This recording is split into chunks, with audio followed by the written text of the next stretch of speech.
unmute and All set? we should be good to go. Yep. And then. Good evening, everyone. I'd like to call the September 25th, 2024 Planning and Zoning Commission meeting to order. Please rise and pledge allegiance to the flag. That's on now. Okay. Pledge allegiance to the flag of the United States of America and to the republic for which it stands, one nation, under God, indivisible, with liberty and justice for all. Thank you.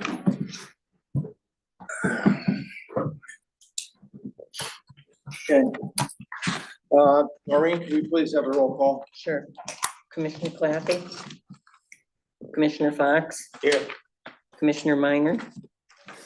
Commissioner Nafis? Here. Commissioner Pascarelli? Here. Chairman Sobieski? Here. Commissioner Woods? Here. Commissioner Droz? Here. Commissioner Kaufman? Here. Commissioner Wakama? Here. You're all set. I'd like to see Commissioner Droz for Commissioner Claffey. Okay, and who else am I missing here? Chris. Minor. I'm sorry? Minor. Minor. Okay, I'd like to seat Commissioner Hoffman for in place of Commissioner Minor. Okay?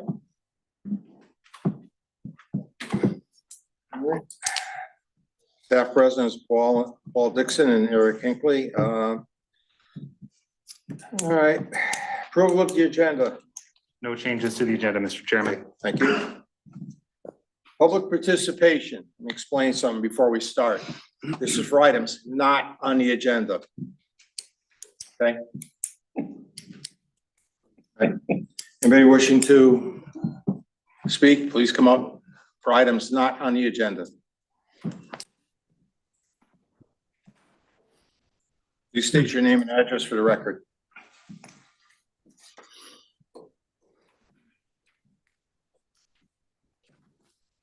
Bill McCarthy, 206 Churchill Drive. I just wanted to thank the town council for getting rid of Cedar Crest proposal yesterday. And I guess my concern is the Conservation Commission with the 220 Kitts Lane property. It's been going on for over a year now, and they're in more information gathering stages. I know that I talked about this last time, that you guys are separate entities and stuff like that, but I don't know if they're dragging their feet or they're creating a situation, but if it comes down to it, even if it passes conservation, it still has to come back to you guys to get a zoning change. That's correct. Yeah, so I'm just concerned about that, and I guess that's it. Good luck with the rest of the meeting. Maybe Paul can answer some of those questions. Yep. So towards, and again, to the commission. As the commission will remember, that item came before the TPZ as a pre-application. So the process does take a little while when the actual applicant has been, again, sought the commission's opinion first or input about the development to begin with, certain issues, items were raised regarding distance to property lines, things like that. So they came for that. So after they figured out, okay, or we're going to move forward, then they applied to wetlands. Wetlands had to get a third-party soil scientist as part of their rules that they're allowed to do. So that was brought in. The public hearing was opened, and more information needs to be put in the public hearing. So it's kind of continuing through that. So that's why it takes a while. Is Okay. when they come in with a pre-application to discuss it first with the commission. Okay, thanks. Thank you. Anyone else? Thank you. No one online has their hand raised, Mr. Chairman. Please state your name and address for the record. Rose Lyons, 46 Elton Drive. There's been a lot of chatter on Facebook about the Olympia Diner and urging people to come to speak to the TPZ about the pre-application. So I guess my question is, seeing that it is on the agenda and the agenda items can't be spoken to, That's correct. is it up to the chairman to allow the public to speak at his discretion? Because there was discussion in previous matters regarding Lowry Place. I'd just like some clarification so that we don't grab a bunch of people up here to come speak when they can't speak. Thank you. My understanding, and I did check with the attorney, that because it's on the agenda, we're not allow people to speak to that. We have in the past, so that's why I Right. asked the question. Anyone else? Okay, move along.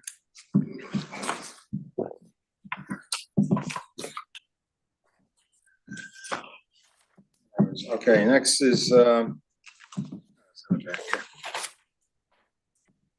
okay, any remarks by commissioners?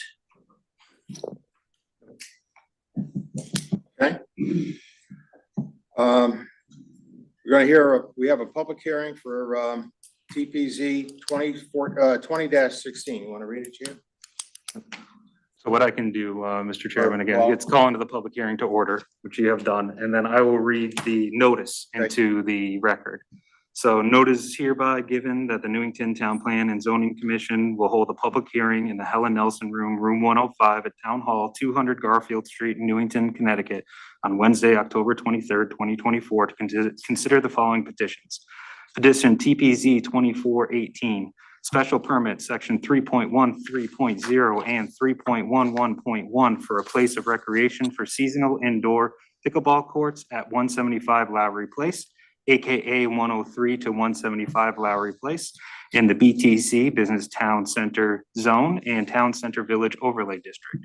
Applicant contact Jim Berta, owner Lowry Place Realty LLC. Public hearing will be a Zoom hybrid webinar meeting. Information on how to attend will be posted on the town website at link follows. These petitions and related material are available for public inspection at the town planner's office, Town Hall, room 204, and through the published agenda at the Town Hall, Town Plan and Zoning Commission Agenda Center. Link follows. Persons who require an accommodation to participate in this public hearing should contact the town planner at 860-665-8578 or town planner at newingtonct.gov, not less than 24 hours before the public hearing. Submitted Paul Dixon, town planner, and it ran in the rare reminder on October 10th and October 17th. I'll report that the sign was up, and the sign was up actually before the 10-day requirement. Okay, so to introduce it, this is a public hearing. Again, this is a seasonal indoor pickleball courts. So the applicant is proposing to occupy the space of the former Best Market. They're planning, generally the hours of the that they will be operating are 8 a.m. to 9 p.m. on Monday through Thursday, Friday through Saturday, 8 to 6. And Friday through Sunday, 6 to 9 for private events. So typically it'll be 9 o'clock will be about the end of business for this application. Again, this is a temporal application, as you may, because it is for a seasonal use. For a place of recreation, it requires a special permit. That's why they're here tonight. There's no requirement for a site plan as there's no changes to the property. I do have some pictures to show the commission after the applicant's presentation to show the current condition of the 175 Lowry Place. They have done some improvements. They repaired the catch basin that had some sidings. They put a new catch basin top on another one and did some patch repairs throughout. So the applicants are here online and would like to present, if you may, Mr. Chairman. All right, Jim, if you're there, or Jim and Quinn. Jim and Quinn? Yeah. This is Jim Berta. Can you hear me okay? Yes, we can. Oh, Yeah. okay, great. And then Quinn, who's our majority owner, he's on the line as well. Quinn, you're there with full audio too? I'm here. Thanks, guys. Yep, I'm here. Yeah, we appreciate it.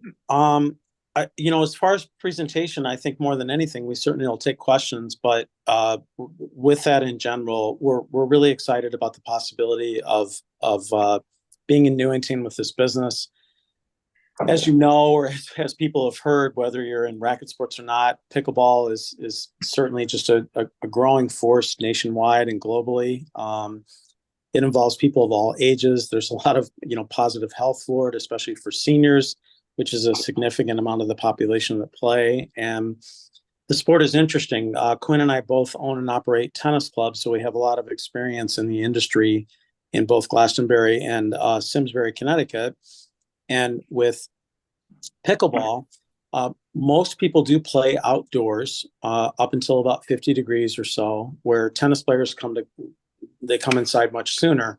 there's a growing need where once the wintertime happens, there isn't place for players to play. And so we're one of the few nationwide that launched this short-term seasonal model that really suits a need for communities where they have players that then either stop playing or, choose other activities.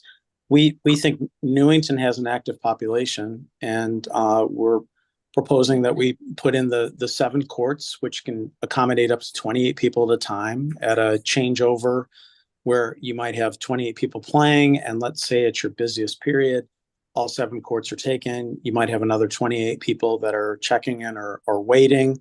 But as far as that, the occupancy load of people who can play pickle, who are in the space, it's fairly minimal.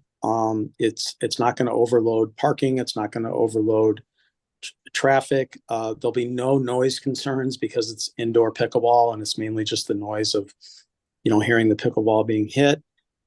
We've had really good meetings. The last couple things I'll say is we've had really good meetings with planning and zoning to help us to make sure that we're doing all the right things to make sure that we comply to be positive in the community, as well as working with the owners to do some of those improvements that I know that Newington has wanted, as well as being in a space that then creates safety and stops some of the vandalism that was happening behind, with kids with an empty space. And we've also met with building and fire. And so after this meeting, once we have guidance, we will work with them as well to make sure we have all positive compliance. So I guess that's more the presentation. We're just really excited to provide a healthy activity and make sure that we're doing all the right things that are safe for the community as well during this time period. Thank you. Yep, and I would like to add, so the proposal it's in front of you is from November 24th, 24 this year to April of next year. So that's the intended time that they plan to occupy the space. They did note in their application that they may come back and apply if things go well. And there is a desire in the community that they may come back and apply for a full-time use. But this is for, again, the seasonal use, and make sure I get on the record too, from November 2024 to April 2025. Okay. Anyone wishing to speak in favor of this? Petition?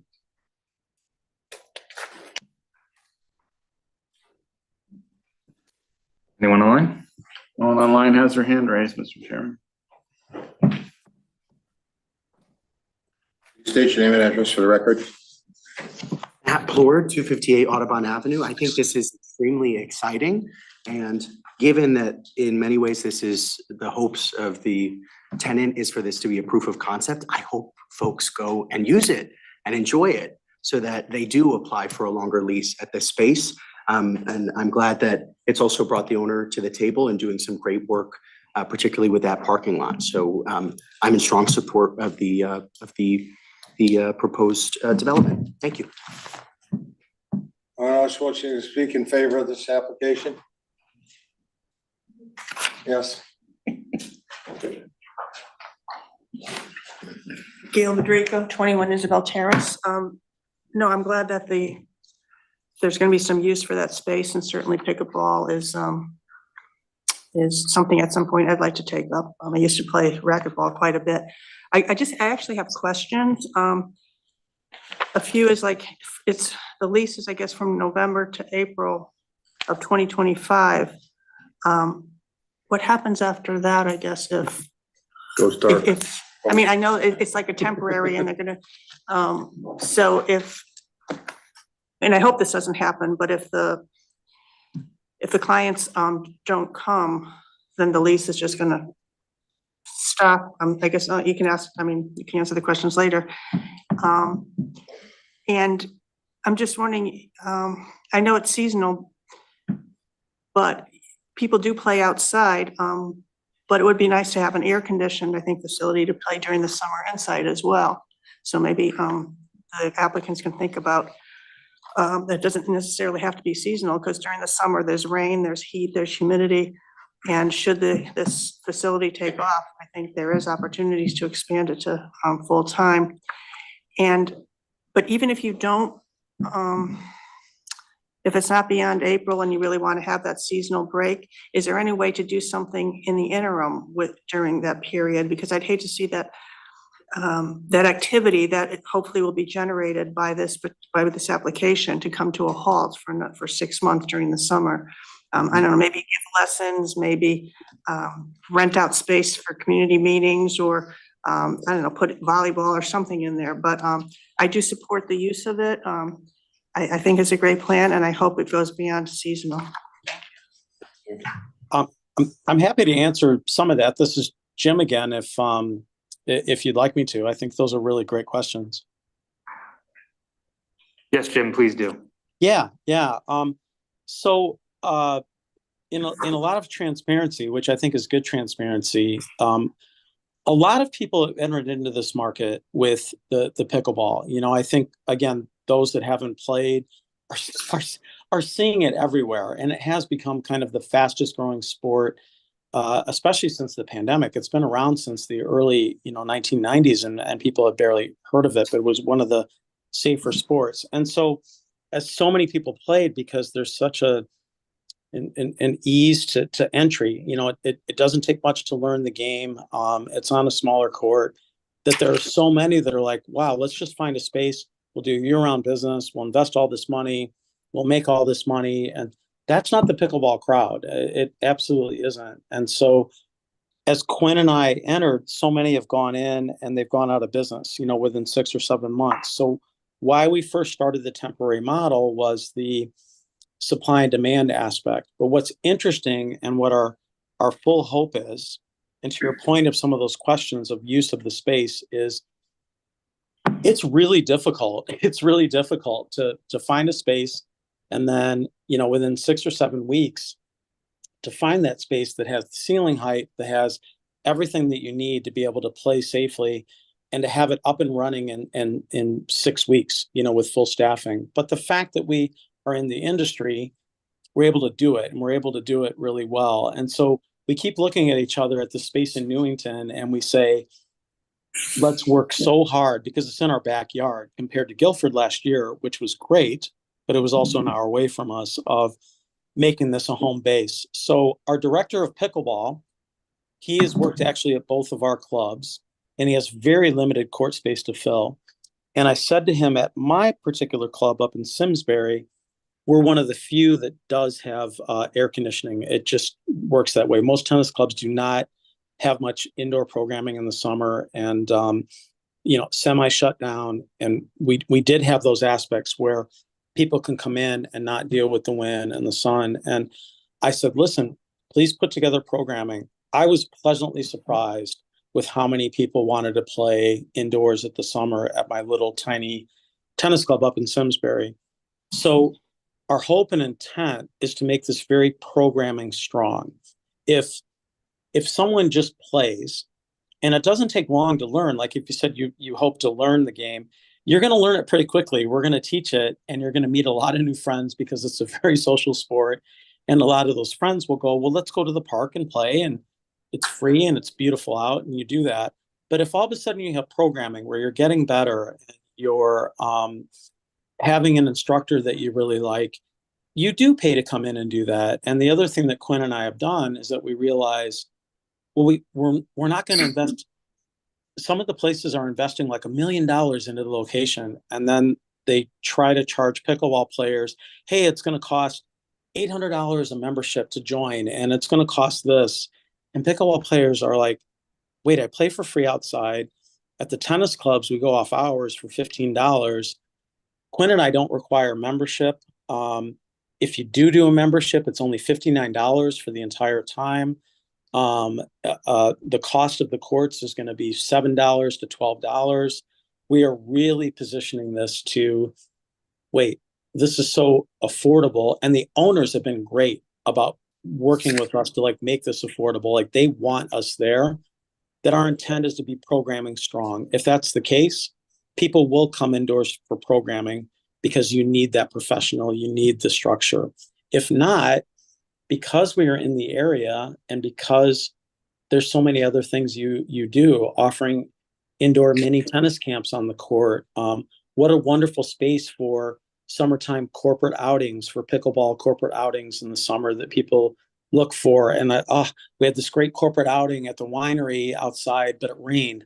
Well, you don't have to worry about that at Blaze Pickle. So believe you me, Quinn and I are thinking about a lot of the areas that we touched to try to make this year round and possibly reinvent without necessarily changing the use, but saying this is like an event and gathering space that people can play pickleball and do birthday parties in the summer and other things of that safe nature. So that is our hope. And we are pleasantly surprised with how much the owners have wanted to work with us. And maybe too, that might be from the trampoline park and how things fell through. And they realized that he and I are local and we care. And we haven't had owners that have worked with us this well with wanting to make this like a year-round usable space. So that's how we're approaching it. But at the same time, Quinn and I can't continue to go into debt to make that happen. But at the same time, we're thinking well ahead and have a year under our belt of what we think we can and can do now that we did it last year in Guilford. So, Mr. Chairman, I'd just like to add, so another item that was in the staff report and is an item for consideration. So since this is a temporary use, the applicant's not planning on installing a large, wall sign. The wall sign, actually, if you want to bring up the pictures, the slideshow, that'd be great. But the wall sign has been taken down, the local market sign. And right now, we may ask the applicant, and it's not typically a condition, this is more maintenance, but I would encourage the owner to power wash the front of the building right now, since that's off and it can be cleaned up a little bit. But the main issue about signage is the applicant has asked whether they could, very similar to what was there previously with the local market, the hanging signs in the windows, they've asked if they could use that for their signage instead of the wall signage. Again, it's very similar, it's wall. But because this is the Town Center Village Overlay District, we kind of went over this previously on other applications, areas that are very streetscape centric, have a lot more design to them. This is a larger strip mall type of development. So if the commission is okay with them utilizing, again, wall signage that's interior on the windows, that could be something they could do for this period. Again, if it does work well for them, I would encourage them to come back absolutely in March before the lease is up and if they renegotiate and it works. And then at that point, they would be coming in with larger signage and more of a permanent location. So that's one of the items that they have asked the commission to opine on, whether they would be permitted to that. Again, it's in the Town Center Village Overlay District. If this was another district, staff would just handle it. But because of where this is, it has that extra layer of scrutiny. And I can add to that before you answer, which is, again, another example of the owners. So Quinn and I were there this morning, and we didn't stay the entire time, but they were power washing the entire front of the building and bleaching the front of the building after taking that sign and cleaning it, which is not anything that we required as part of the lease, but to make that presentable. And then you're right, in Quinn's and my case, if it's potentially only the 6-month lease, just to stay cost effective, people will know where we're at. And like the grocery store that had some signage that faced outwards in the windows, we did the same thing at Guilford where you had Blaze Pickle and now open. But I would say come January, we would look and go, wow, this is really going to work. And yes, we would absolutely then want to do the spend and put the marquee sign on the top. So that's where we're at with that. Apparently the building has been washed out front and we want signage so people know we're there. It'll look very nice in the windows. And then in January, you're right, we would apply for permanent signage without a doubt. And, since we're in the public hearing and I'm inputting all the stuff into the record, I just wanted to show some of the pictures. So this was taken today on site. Hopefully prior to washing. No, this was taken at about 5 o'clock today. When I went to the site, just to show exactly what condition it's in right now, the repairs that have done. Again, you can see the Best Market building. This is the 175 Lowry Place where the pickleball facility is proposed to go. This was the catch basin that had subsidence. It was an issue that the town engineer and I noted to the property owner. It has been repaired. And just kind of going through the property, other areas where they paved, this is down by the barber shop in that area. You can see they paved that section of it. It was in pretty rough shape, so that is repaired. Over towards the post office, there was the one area that I would always drive into that rut that you can see in front of you. So that's been repaired, and you can see some more patches. And then over again, further from, in that barber shop area further out, this is a new catch basin top that was installed and an area that was repaved as well. So they did go through the site. I think that might be the last picture. Yeah, so that's the last picture of the site. So I just did want to bring that to the commission's attention. That was noted in the staff report. I do have a potential condition that we were recommending. Paul, I'd like to see if anyone wants to speak against this. But I was just gonna add it to the record. We did have a potential one that the TPZ can consider. That I had loaded the parking lot repairs and restriping shall be inspected by the town planner and town engineer, and any corrective work performed prior to the issuance of CO. That can be discussed further in the meeting during the regular meeting. All right, thank you. Anyone wishing to speak against this petition? Anyone wishing to speak against this? No one online has their hand raised, Mr. Chairman. Commissioners, any questions? Yeah. Commissioner Hoffman. I don't have a problem with them going with the window type sign, as long as it's a nice looking thing and not just, put together sloppily. But if they did a professional makeup and put it in the window, I think that would be fine. Once that time frame comes where they decide to go with a more appropriate wall sign, then they'd have to come back to us. Right. But I think it's okay to go at this point. Any other commissioner remarks? Yes, Commissioner Woods. Thank Sorry. you. I'll stick on Commissioner Hoffman's topic for a minute. After, I don't know, probably 15 years of attending different meetings on signage in this town, and maybe it's changed, but I'm under the understanding that anything that is inside, even though it is facing outside, we do not have any sort of jurisdiction over. Has that changed? Again, if I put a mounted decal to the outside of the window, that's signage that is covered under planning and zoning regulations. If it's on the inside of the window, whether it be hanging, stuck to the inside of the window, we don't have any jurisdiction over that. Unless someone can tell me that's changed. We haven't necessarily enforced that. I don't believe the regulation reads that way. So, it's like, what do you do with the liquor stores? They put them inside and outside, and they're. So it gets, and I don't want to debate it too long with you, but Right. like a retailer, right? So when you walk through the door, obviously every retailer in the world, what is it? It's one sign after the other. So, what is it? So how close to that window does it have to be? I don't think we should regulate it personally. And I get, sometimes with the package stores, it gets very interesting. It's wall to wall. There's no glass anymore. It's just one advertisement sign after the other. I don't like it, but it brings people in and they're okay with it. But again, I don't think we should regulate that. That's my. Yeah, and that's, I did review the zoning regulations prior to it, because again, I have experience in previous municipalities. Everyone has a different thing. Signage is different in every, of course, community. Some very explicitly say nothing in the windows. Some give a setback.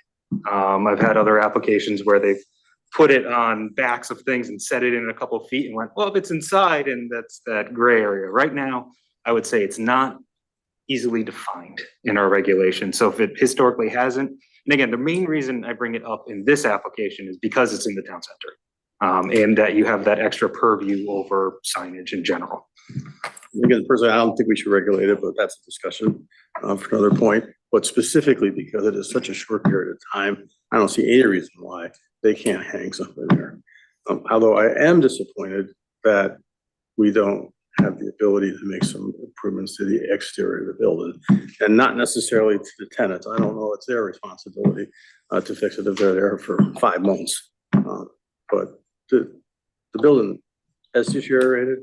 The landscape is completely deteriorated. There is not an island here. There's not. They're all weed patches. That's all it is.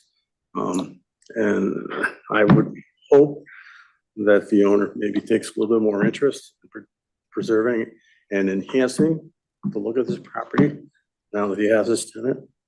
And pickleball, it used to be for old people like me. And I don't think that's the case anymore. It's getting younger and younger and younger. And the people that play, they just become addicted to it. So a little disappointed. I thought this was going to be really more year round, but hopefully it will turn into that. So that's it, Mr. Chairman. Thank you. Thank you. Well, I have a quick question. What about the electric charging stations that were there? Have they been removed or? They're still there. There is one existing. Our discussions with the owner is the vendor for that is no longer in existence.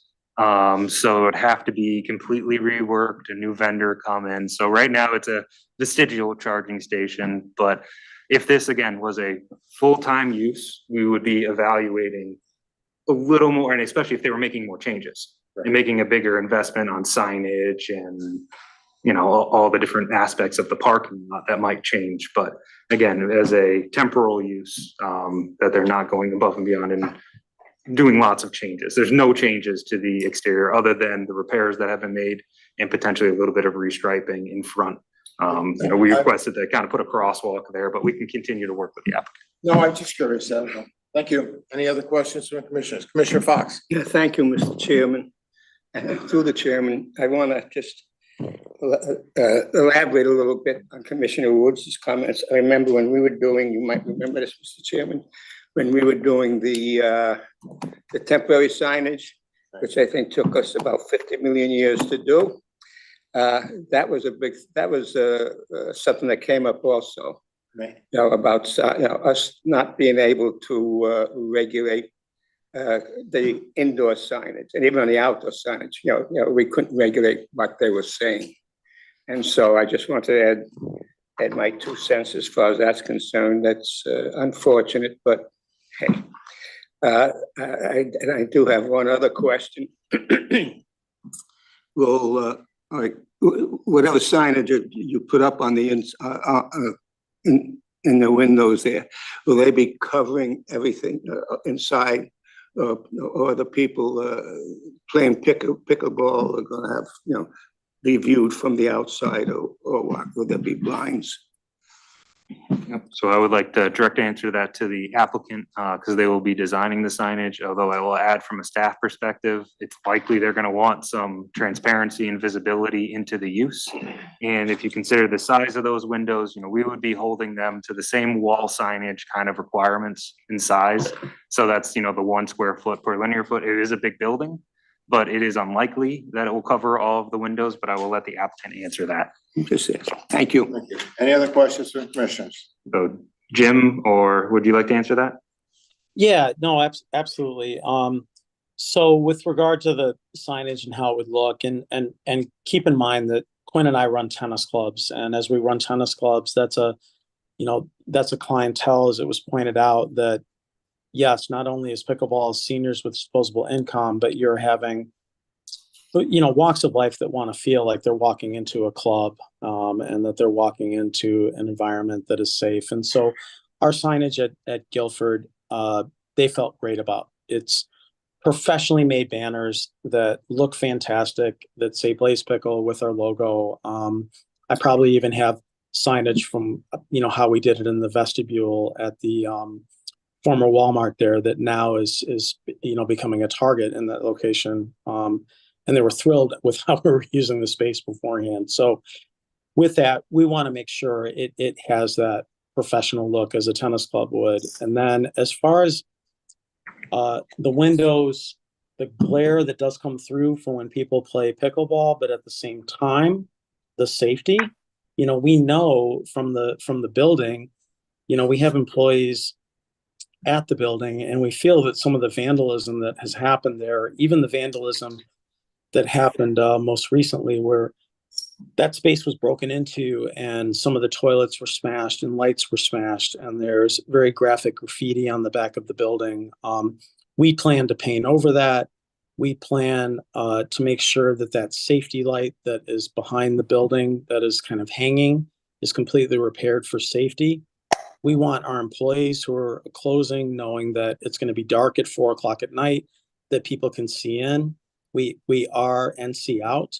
We are a cashless environment, so that we make sure that we're not attracting, anything negative in the area. So there's an aspect too that we want our customers to feel safe, that when they pull up, they go, wow, this is a wonderful place to socialize and play a, relatively white collar racket sport, even though the game, because of affordability, is accessible to everybody.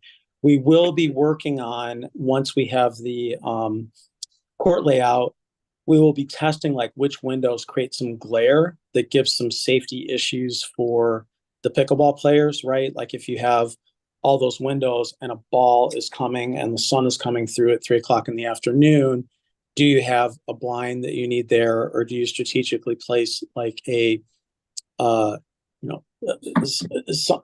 some type of backdrop for the court, so that at least they're all of a sudden not seeing the ball coming at them, because people hit the ball pretty hard in there. So we will navigate that as we did at Guilford, for both safety as well as for outward positive, safe appearance. And we don't want that vandalism. We feel mostly it's kids. We don't think that it's, targeted vandalism where I've dealt with armed robberies and things of that nature. But the fact that we want to be there, paint that over.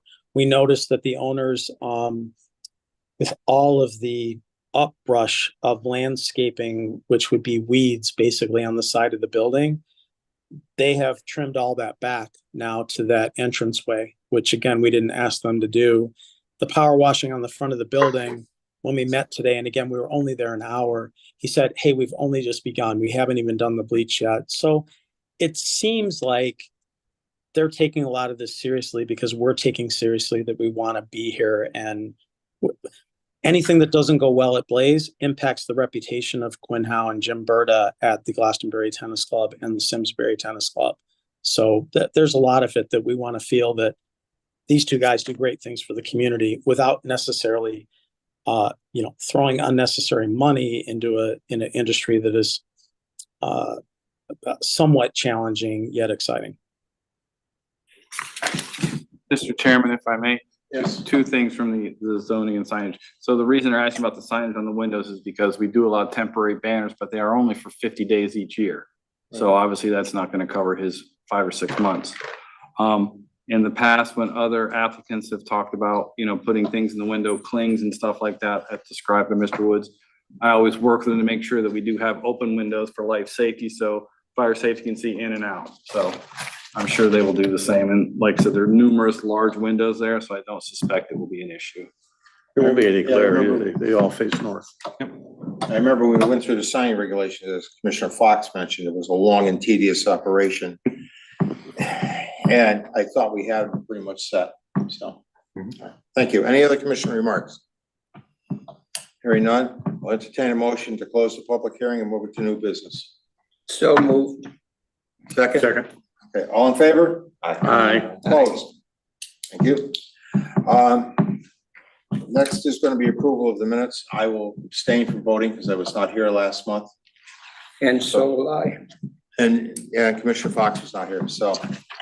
Okay. You wanted to run that, or you want me to do it for the minutes? You can still do it, Okay. just think. I need a motion to approve the minutes. Motion approved. There's a second. Second. Thank you. All in favor? Aye. Aye. Please note that myself, Commissioner Fox, have abstained because we were not here. Thank you.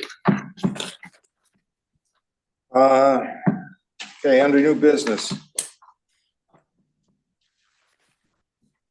Want to read it or you want Tina to read it? So, This one right here. yep, okay. It's also on this one, but. Petition, TPZ 24-17 site plan modification. Am I reading the right one? No. Special permit. Oh, sorry. Let me go back to Same one we're just the on. agenda. Same one we're It's just up on the screen too, if it's easy. Oh, sorry, new business, right. Sorry, petition TPZ 24-18 special permit section 3.13.0 and 3.11.1 for a place of recreation for seasonal indoor pickleball courts at 175 Lowry Place, AKA 103-175 Lowry Place, in the BTC, Business Town Center Zone, and the Town Center Village Overlay District. Applicant contact Jim Berter, owner, Lowry Place Realty LLC. So do the motion, right? Was it- we're all set, or Motion to motion? approve with conditions. The parking lot repairs and restriping shall be inspected by the town planner and town engineer, and any corrective work performed prior to the issuance of the CO. Reasons for the approval: this application meets the requirements of the zoning regulations and the special permit requirements. There a second? Second. Just one question. Mr. Chairman. Yes, Commissioner Woods. Paul, have they taken out the piles of debris, the blacktop and the little bit of soil? Is that all gone? Yes, Out of the parking lot? yes. That sounds good. Thank you. All right, any other questions? Okay. All right, all in favor? Aye. Aye. Opposed? Okay, passes unanimously. Thank you. Good luck. Thanks so much. We look forward to working with you and being part of the community. Really appreciate it. Thank you, guys. Appreciate it. Next petition is this one here. Okay. New business. Site plan modifications. Yep. Petition TPZ 2417, site plan modification for a change of access and parking lot reconfiguration for the construction of a new driveway from Hartford Avenue to the site at 280 Hartford Avenue, and parking lot and drainage improvements in the industrial zone. Applicant owner, the Newington Property Group LLC. Contact J.R. Lally-Barrett. So I'll start it off with saying that this application, because there is a regulated wetland on site, it was approved at the October 15th Conservation Commission meeting.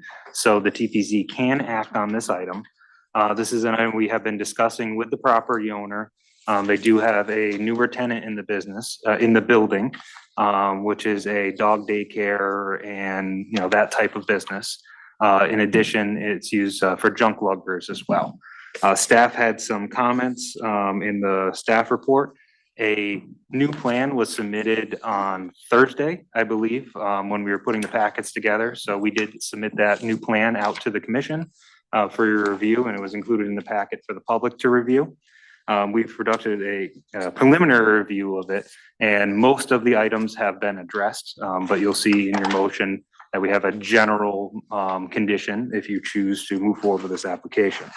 So this property is approximately 2 acres of land in the industrial zone. What you can do, Eric, if you wouldn't mind moving to the other slideshow, I can just orient the commission. I think most people know generally 280 Hartford Ave on the corner of North Mountain Road. But this is so an aerial of the site. You can see it's kind of in the middle there. You kind of note that historically the site did not have a site plan which organized it with organized parking and kind of set up. This has kind of been an evolving site that the owner has bought and is looking and has been working to rejuvenate and to invest in the business. So again, this is your aerial. The next shot I have is an oblique aerial from the front of the building. So the area, and Eric can kind of highlight it. So there's 2 aspects of this application. There's the parking lot in the rear where you can see the dumpsters right now. But then there's the application to add a new driveway curb cut onto Hartford Avenue. If this did not have the Hartford Avenue curb cut, it's likely that this application would have been handled administratively. However, the TPZ regulations, when you change access to a site, it does require a site plan approval from the commission. I have discussed it with the town engineer.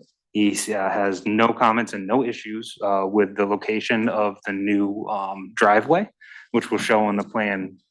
So if you look at this, you can see kind of around Hartford Ave. If you kind of switch it one more shot, kind of give you a different look of the property.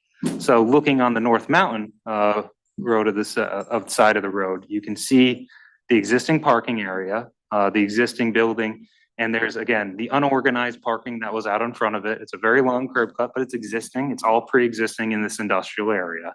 And the applicant is looking to restripe those, to organize it, to install a drainage system at the property, which is really the impetus for the applicants, for this application, is because there's been long-standing issues of standing water and flooding at the corner of that property. So they will be installing, and again, it was approved by the Conservation Commission.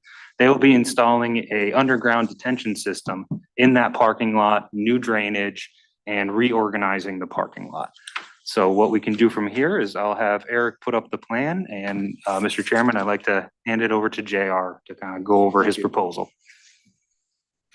Please state your name and address for the record. My name is Norman Wallaberty Jr., aka JR Wallaberty, 28 Skyline Drive, Middlebury, Connecticut. I'm the owner of the Newington Property Group. I purchased this building about 2.5 years ago. It was a manufacturing facility forever. Very dirty, greasy facility when you came inside of it. 2.5 years ago, when I purchased it, we pulled permits, we put a whole new roof on the building. The entire inside was gutted as far as, not the office area, but the warehouse area.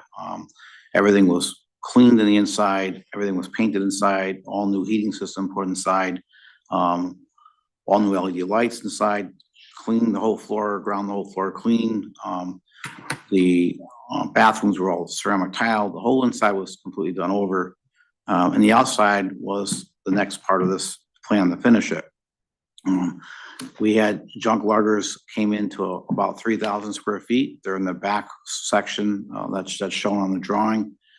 And I had another tenant that came in shortly after in the bigger space. That tenant relationship with me was not very positive because it took me forever to get to where I'm sitting today. And I'll give you a short history of that and why. Now we have a new tenant. She's invested a lot of money to open up the doggy daycare. I think it's more than a dog. I think it's other pets. I think she also does some kind of recreational swimming for dogs and so forth. So this property had two big issues on the outside. There was some environmental problem, had to be cleaned up. I spent quite a bit of money getting that lot dug and get all the soil remediation work done. That wooded area that you saw on that, if we can go, can you go back to that one of those previous slides that showed the wooded, it shows the view. So that wooded area that he's pointing the cursor at right now has been wet, but it was not considered wetlands on the town's drawings. All the Mountain Road area, there's no storm drainage system. If you look at Mountain Road, the elevation is about 4 to 5 feet higher in the middle of the road than that parking lot. All the water from the road goes into that parking lot. Those two neighboring buildings in the back, their gutters and leaders dump the water onto the ground, which ends up all in that wooded area. All the water from the parking lot and from the Mountain Road ends up in that parking lot. So junk luggers, his lease is very specific about the condition of what he has out in that parking lot. But I've had to look the other way because his parking lot basically has 2 feet of water after every rainstorm, and it takes about a week for that water to go away.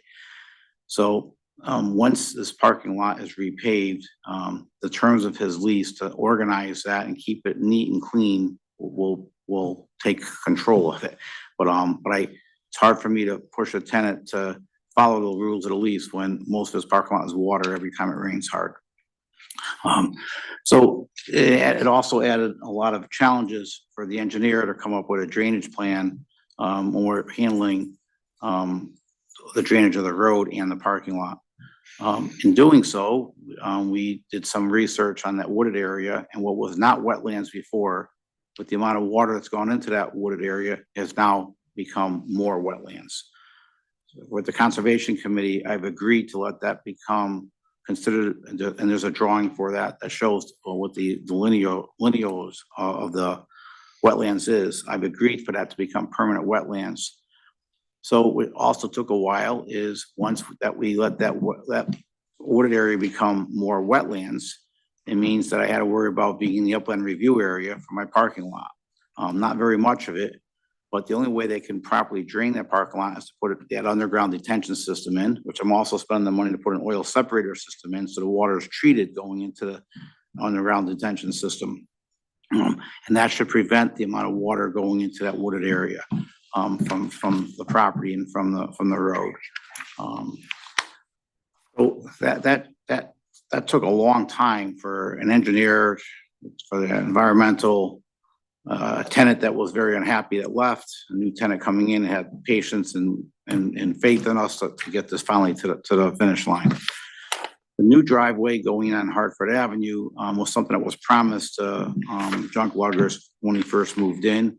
But I didn't really have the energy to try to just do that by itself. When I knew I needed the back parking lot needed a lot more effort put into it than worrying about this new driveway. The state of Connecticut on Hartford Avenue is a state road, so we had to get the state of Connecticut's approval for that new curb cut. They had to make sure that there was enough visual sight for that driveway to be cut in there. They've given us that. That's been turned into the town as well. So basically, the whole back parking lot is gonna finally get cleaned up, and then we're just looking to put in a small new driveway in the front that leads to the front door of the smaller space where Junk Luggers is.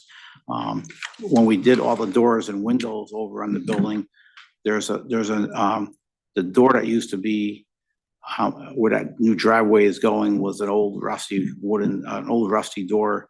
We put a small storefront glass in there to give it a better appeal. And of course, all the glass was done on Hartford Avenue and Mountain Road. So I don't know if I've answered all the reasons why we're here, but I'm basically looking for a new driveway and finally get the whole parking lot cleaned up. So. Okay, thank you. Any questions from the commissioners? Okay, we'll open up to the public. Not a public hearing. Oh, that's right. Sorry. Okay, Is there storm sewers on Northbound Road? There are further down. Further down? So to bring that up, and I think JR might be able to illuminate it too. There was one staff comment about one of these catch basins. It's Eric will kind of highlight it. Yeah, it's kind of in that nook right there.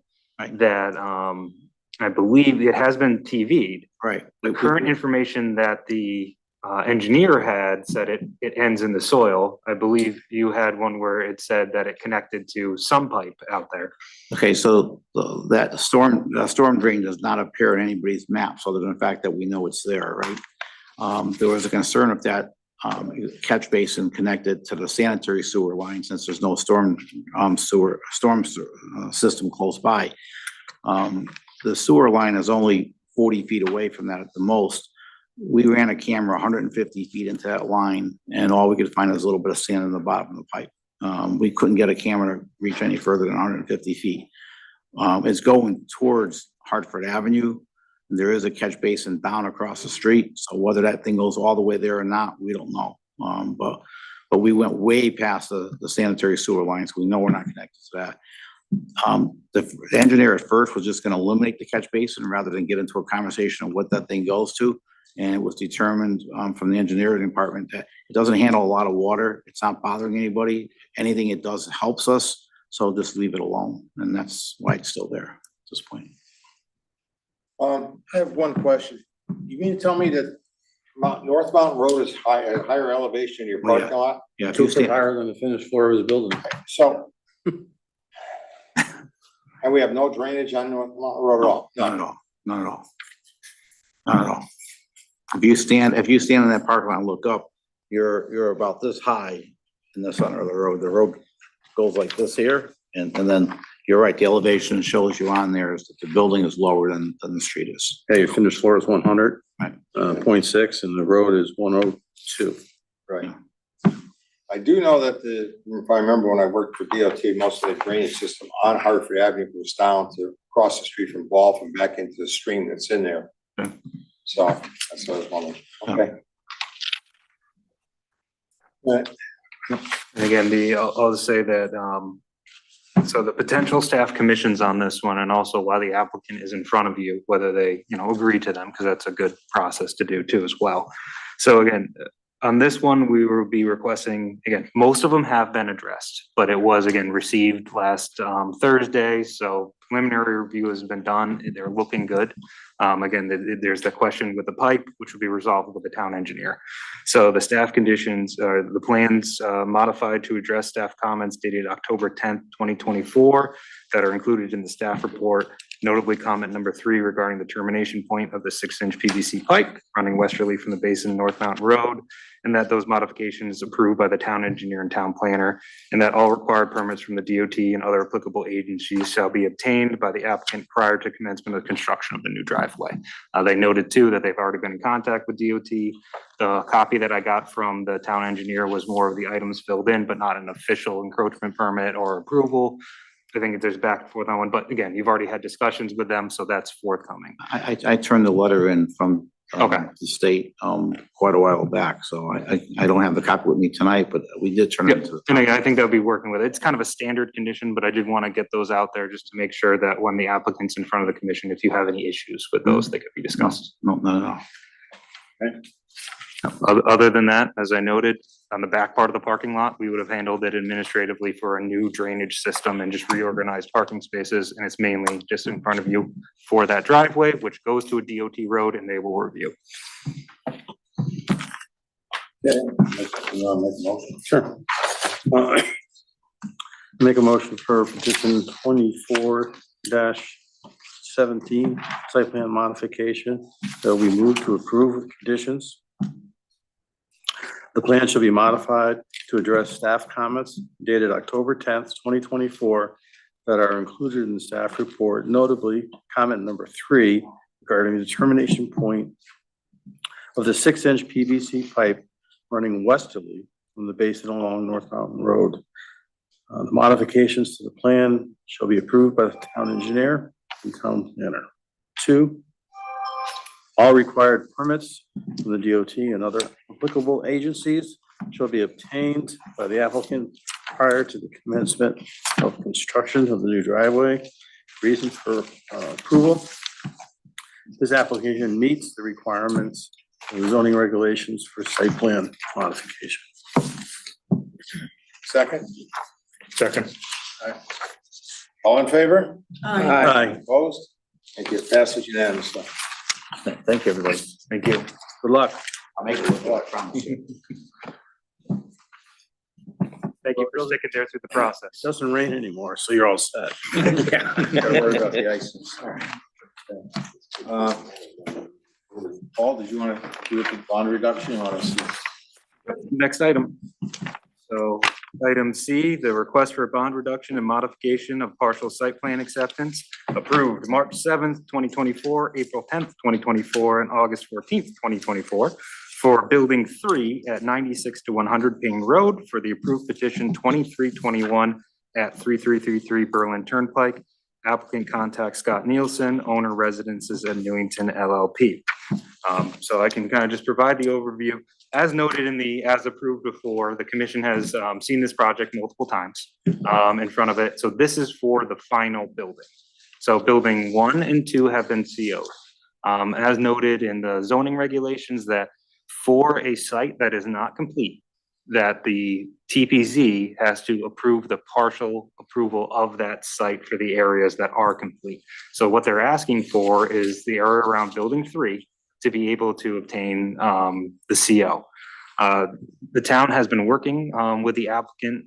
They have submitted their as-bills. We've gotten different documents as we've gone through the last week and a half or so. Brand new as-bills were submitted today. Again, this is an item where staff will review it and work with the applicant. Again, this is review under the town planner and the town engineer. The previous bond was for about $1.7 million. So when this first came in front of you for a partial site plan acceptance, it was only for one building and a lot of the site was unfinished. There was, access plans. Right now, the site is pretty much on its way with only some minor items left. So what I can do is I believe the applicant might have a drone photo a drone shot that he can show this site. I'll show a couple photos quickly that I took today, so you can kind of see the ground conditions of what the site looks like. This is the main driveway heading in between building 1 and 2, coming from 3333 on the site in front of it. This is between building 1 and building 3, kind of the courtyard that was in there. Originally, on the original plans that the TPZ approved, there was a driveway in there. A modification came in, which removed the driveway and kind of made it more pedestrian space between the buildings. So you can see that's all built out, green, in good condition. This is coming out of that area between the two buildings with building 3 on your right and building 2 on your left. Looking at building 3, again, the building is pretty much complete. The fire marshal, building official have all been out there. Mr. Nielsen will kind of explain where they are in the process, but this is just to give you an idea. There are still currently some work trucks, as you can see, a cherry picker on site, things of that nature.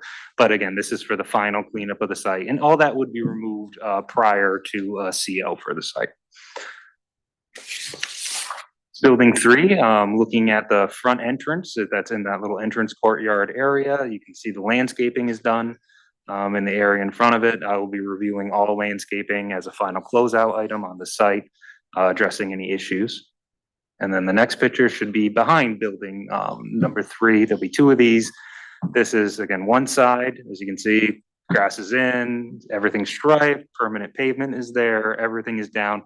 Other than one small area that I'll show you, all the pavement is down on site and all light striping has been done. And this is the other side behind building 3, more over towards the towards the northern side, where it abuts the Richard Street properties.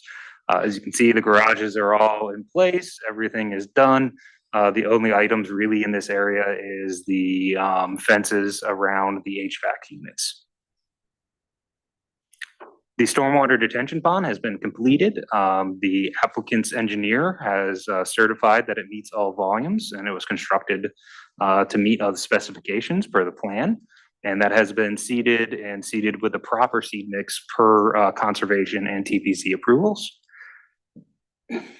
So the items that remain to be done. So this is, I believe it's garage number 7, which is behind building 2. This is the area that connects the 3333 Berlin Turnpike property to this 96 to 100 Payne. There's really 2 connections in that area, the main drive, and this connects in the back of the area along the perimeter of the property. As you can see, this is where the dirt pile was stored before. All the dirt has been removed. Subbase is put in place, and this should be paved, and Scott can tell you, probably within the very near future. So this is the one incomplete area, and then the second incomplete area is the dog park. They're working on that right now. Again, this is right next to the stormwater detention basin. This is an area where they kind of made sure they could balance their cut and fill on site. Again, it makes sense that this is the last amenity to be worked on because you have the most chances to contour it. And again, not have to truck an amazing amount of fill off site or bring fill in. So that's kind of where the site sits today. I would like to turn it over again, just to remind, this is for 2 items. So it's a bond reduction. The bond reduction is from $1.7 million to $600,000. As you see, when it was 1.7, building 2 was just barely under construction, a shell. Building 3 wasn't really even a shell yet. It was more of a foundation. Pavement wasn't in, line striping wasn't in. You can see a lot of work has been done since they came and got their first partial approval. And what we'd also suggest too is what the applicant is going to be asking for tonight too is likely conditional approval. Again, since we still have more reviews to do on the staff level with the town engineer and myself looking at the as-builts, we've been reviewing all the pipes, the modeling, everything on site, just to make sure everything will function properly and it was installed per plan or it will work per design. If you're okay with giving conditional approval, what that would mean is that staff would be able to, again, with that partial approval, conditional on all the staff reviews. Once the staff reviews are done, staff would be able to sign off on the CO and would be able to issue the letter to the bank who currently holds the letter of credit. And again, it's a letter of credit on this site. The impact to the applicant is there's $1.7 million of funding for this project that is completely locked up, unable to be used. The work has been done on site. They're estimating about, 250 plus other items that bring it up in the 300 something range. They have proposed to reduce it to double that amount. So there's a pretty robust margin for safety as far as the bond in place. And even if, again, if they're conditionally for partial approval tonight for the site and for the bond reduction, the final bond reduction would still come before the TPZ for the final site closeout for the release of that $600,000. So if I could, I would like to hand it over to Mr. Nielsen. Yes. Thank you. I'm Scott Nielsen. Saw you all three. In my place. Get this. And Saw you you bring it all close to you too. So we can. 3 months ago. I live in Amherst, Massachusetts, but I am the project manager for the residents of Newington, Criterion Development Partners, and we develop apartment communities, Boston out here as well, and take a lot of pride in the quality of our work. The request tonight is frankly very similar to the request from last time. And just, and I've got, if I can use my really superb technical skills here and share the screen. Share. Can I do that? Go ahead, yep. Okay, and I'm gonna try here to see if I can pull up the drone video, okay, on here. Here it is. So I will, if I can make this work so that you can see it, expand that out. So you still need to share. Oh, I thought I did. Stop that then. I stopped my sharing. Okay, Yep. sorry. No problem. We all love the technology. Yeah, well, this may or may not work with me at the helm here. Okay, I tried doing the sharing. I think I'm gonna go with talking. And maybe Paul can help me because Paul, it was here, wait. Are you logged into the meeting? I think I just cut myself off. I was on the meeting No, previously. you're still on. Am I? You're on, yeah, you're on twice. Yeah, well, I tried to sign in.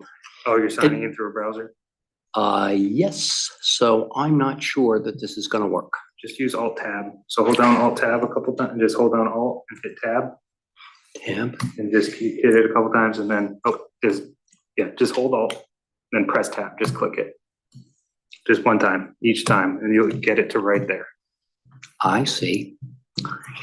Well, A lot of things. yeah, I got too many things open. You'll keep going on that though. That's how Okay, you're gonna get there. all right, so, Hopefully you went by it. but I can't go back Use to your it arrows. now. You can go to that. You okay? For a while. Okay, let go. Yep. Thank you. Okay, and now you're gonna click what you share. I am, what I need to do is I need to get to the Bing browser where the thing is set So up. if you don't wanna do the dangerous part, you can technically share your screen and then open the Bing browser. Okay, let's see if that, And click share on the bottom right. Now bring up the Bing browser. and it is right here. I just gotta move that Oh, you won't, yeah, there you go. right there. There you go. Ah, well, thank you for lessons for, I like to say I'm generationally inept at this part of it.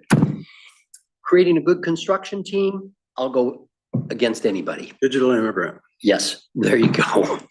So let me kind of talk. This is our front entry. Paul's pictures were a great prelude. So this is the outside. We have made tremendous progress, meaning more than I had really expected by this time. It is very similar, I'm going to start this, to the request before for the conditional approval, because we have completed the work. And we have, as Paul noted, submitted a lot of as-built, but we have not yet given Chris Zavidio and Chris Stinson sufficient time. So you will see that we just passed that gray spot. Here comes the detention basin. And this is well-designed and well-stabilized, because in addition to the paving and the dog park, we need to make sure that all soil around this sloping property on the outside is well-stabilized. That's building 3 right there. We're turning, and that's the entry to building 3, and you can see that is completed. We have passed all inspections with Doug Jordan and fire marshal and the state elevator inspector. All of those things are a big deal. We have an excellent track record. You see the pool courtyard, which is closed for the winter.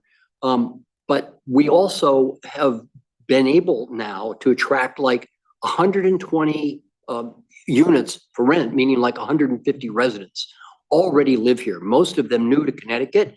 I don't know how many pickleball players there are, but you know, there'll be a few, literally. So this is the dog park that you see right now in that picture, couple of views of that, right next to that detention basin. This is the view from Payne Road that we have completed, and that is the entry from the pool. I made this fast so we didn't have to look at it too long, and that's your overview of all the buildings. And the picture that Paul showed is close to the end, and I don't know why they do that. Yep, jumps right in. Yeah, so, all right, I'm going to, Share. pardon? You have more stuff to share? Well, all I have is very simple, a very simple PowerPoint. And so if I can figure that part out, I shall do that. Yeah, that's not it. There's the PowerPoint right here. So what we're here, the 2 reasons that Paul talked about, the bond reduction from 1.7 million. We literally have less than $200,000 worth of work. We have all of that well in the budget, plus the $600,000 letter of credit. Let me stress that the letter of credit is really the equivalent of cash. A bond, you'll chase 4 years, you know, to get, but we have that with our bank. So that is more than sufficient for what we need to do. We are also, as Paul mentioned, because the work is done and we've actually completed the as-built, asking for the conditional approval or partial site acceptance, meaning we have one more visit back here, so that we can have, you know, more folks move into building 3 here and, you know, join our community. And so all of the, if I can do this, there we go, whoops. I got a second page if I can get it. So every single inspection has been passed. We never had a failing inspection on this project. And we're really proud of that, the quality of that thing. And the state elevators, all of those things work. Often it's like back and forth. And while we've completed all that site work, we've said the as-built are remaining, parking and paving and parking striping behind Garage 7. And we frankly want to be done with this work by the end of the month. It'll probably spill into early November, but we want to have this completed, you know, before winter. So that is a quick summary. I hope some of you have been able to go out and see it. We certainly welcome you coming through. We're very, you know, proud of what we've got. Most apartments, renting 20 units a month is kind of the holy grail of marketing. We're averaging 24.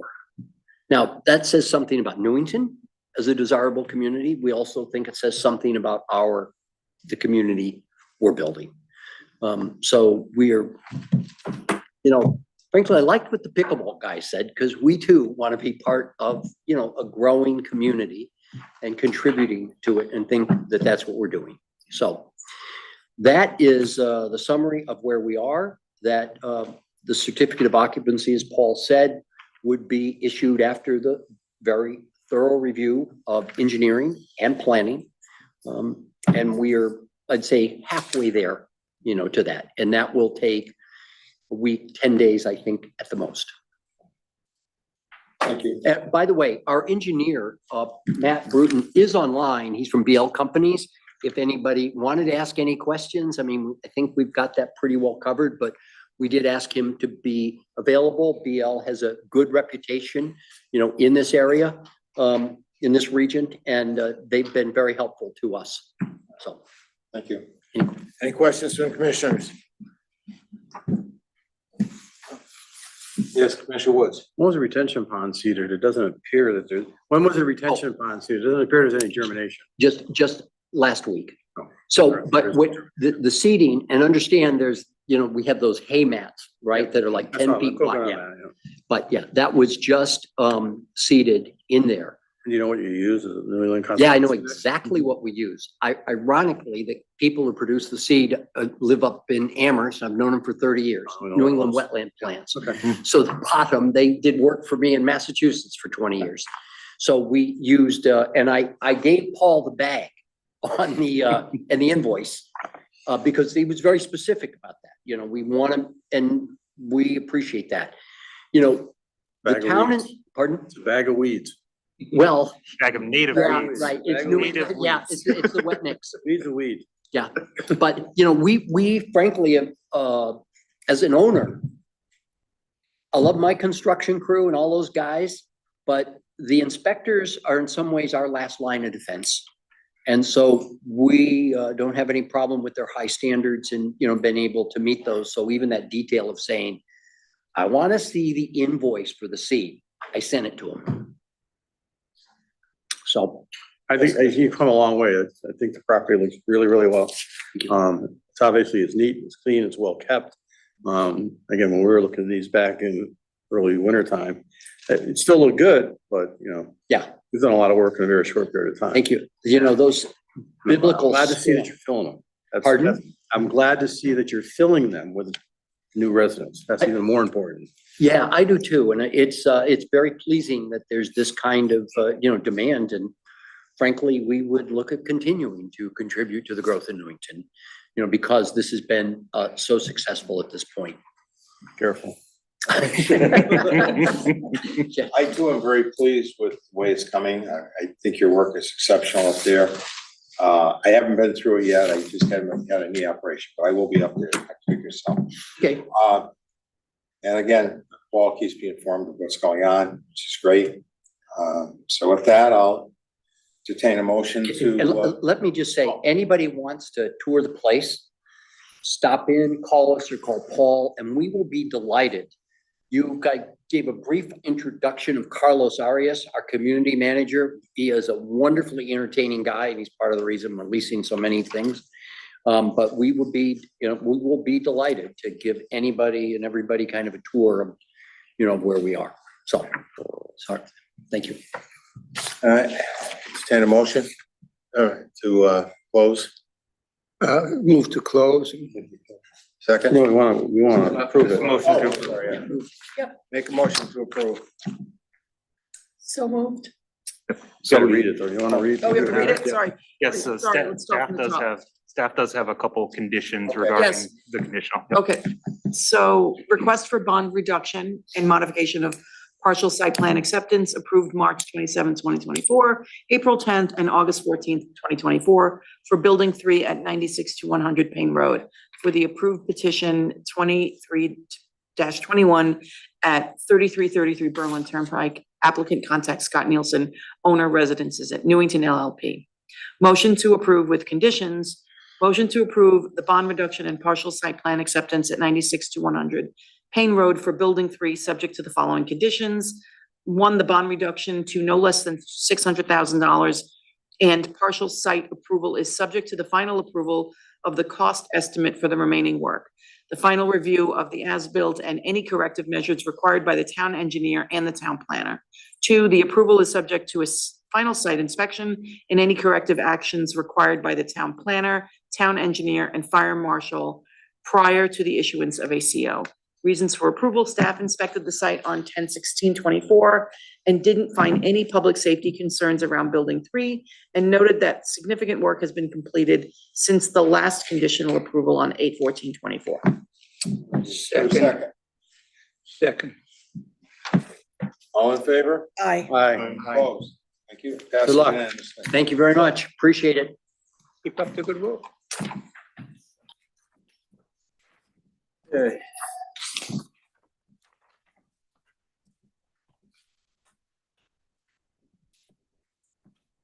Okay. if you wouldn't mind reading it, and then I'll kind of go into. Pre-application. Yes. D, pre-application, 3413 Berlin Turnpike concerning potential amendment of the Newington town, of the Newington zoning regulations, including section 6.10.4.b. All right, so the applicant is in front of you tonight. Again, it's a pre-application. They have signed the pre-application meeting agreement. To note again, this is not an application. This is a opportunity for the applicant to come before the TPZ and garner their input on a potential future application. Again, no votes are taken on this, on the pre-application. And again, it is advisory. So what they're looking again as you know, though this is the site of the existing Olympia Diner. The 35-foot front setback, there is a requirement along the Berlin Turnpike. It is a very specific requirement only to the Berlin Turnpike that within the 35-foot front yard, you cannot have above ground utilities, accessory structures, or paving. Again, the only exception to that, of course, is a driveway curb cut, but as far as that, you can't have paving for parking. The Berlin Turnpike has, you know, been built out over many different years, different styles, but that you can kind of note that 35-foot puts it back pretty close to the front of the existing diner right now. The applicant is looking at, you know, these existing nonconformities that they'll kind of explain to you and explain how this regulation impacts their concept for development and where they would be looking to go as far as potential amendments. So if there aren't any direct questions for me at this time, I would like to hand it over to the pre-applicant. Please state your name and address for the record. Of course. Thank you, Mr. Chairman. My name is John Nuff. I'm an attorney with an office at 135 Broad Street in Milford. And I'm here tonight on behalf of Arista Development. Arista is the contract purchaser of the subject property. Let's get the most obvious thing out of the way. We are fully aware that this is the site of the Olympia Diner.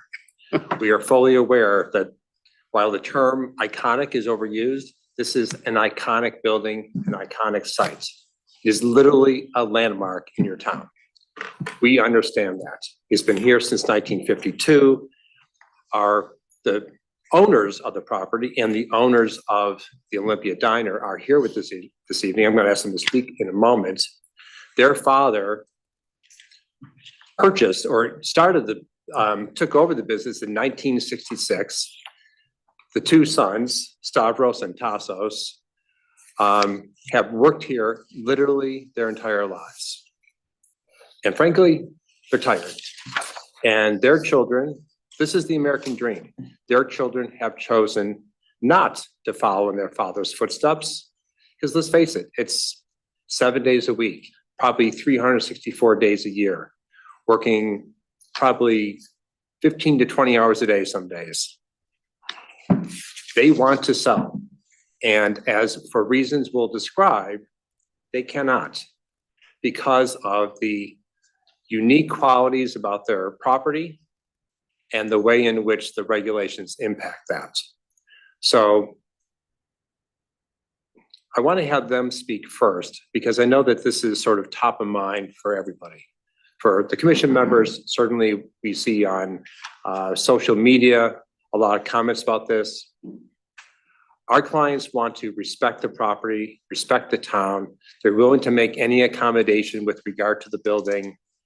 But this is also throwing the property owners a lifeline because there is, despite their efforts over the past 4 or 5 years, no one wants to buy it. No one wants to take over the existing business. I know other diners, other owners who are friends. They're all looking to do the same thing. It's a tough, brutal business. And so before we get into the zoning aspects, I want to invite up Stavros and Tassos Gabrilis and just have them address you for a moment.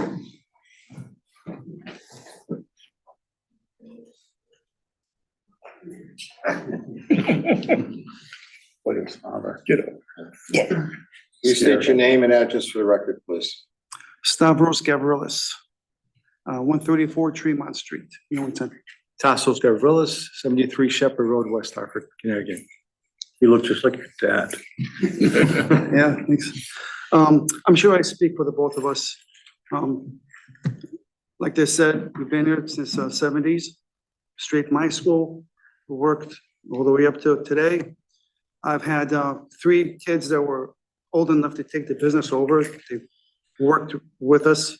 My brother had 2, worked in there with us. They saw our lifestyle and they said, no, we cannot work. We're out of here. We're not gonna work every weekend and the holidays. We won't have it. So they went to college and did something else. So the way we see it is, Arista is helping us with the next move in life. And yeah, there's gonna be a change. It's time for a change. Maybe like the saying goes, sooner or later, every performer takes a bow and gets off the stage. And that's where we're at. So I support them. And that's why I'm here today, to say, you know, thanks for coming along. That's it. Any questions? What can you ask? You served the town of Newington well for many, many years. We appreciate that. Thank you.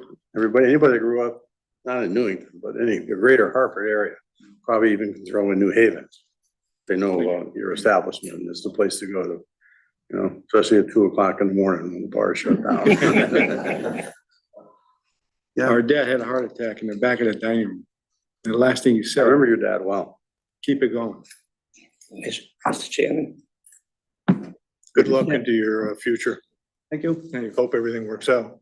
Thank you. So I think miss if Arista is given enough room, space, they will build something nice and beautiful for the long haul.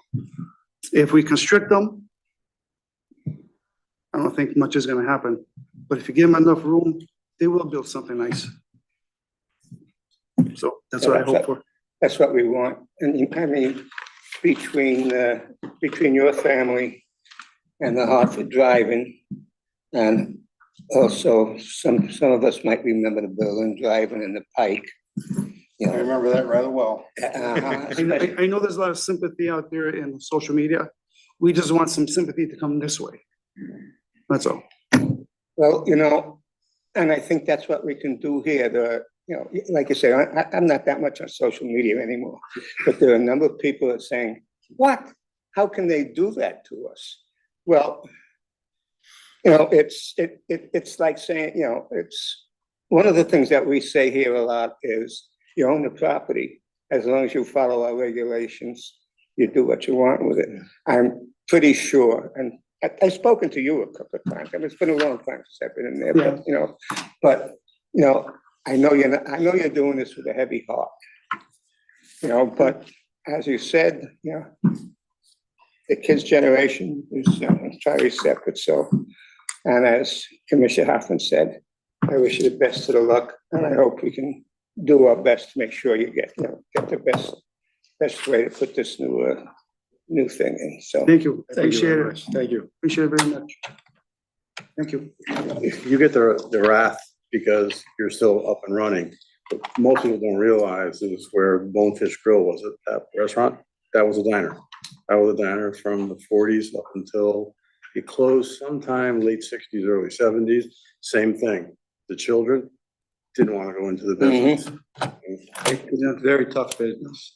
And I've seen other diners, they sort of like slowly close their eyes to say, there were 3 shifts like we were, from 54, 52, all the way to 2000. 3 shifts, round the clock. And then we closed the 3rd shift because all the nightclubs on the Berlin Turnpike disco died. So what are we doing here? So now we're 2 shifts. And because of all the apartments that are coming up everywhere, I believe that more restaurants are gonna open up and slowly but surely take away from us. And then we're gonna be just 1 shift, 6 to 2. And I don't wanna see that happen. I don't wanna see it happen. Best of luck to you. Yeah, so I think we're doing the right thing here. So, thank you. thank you.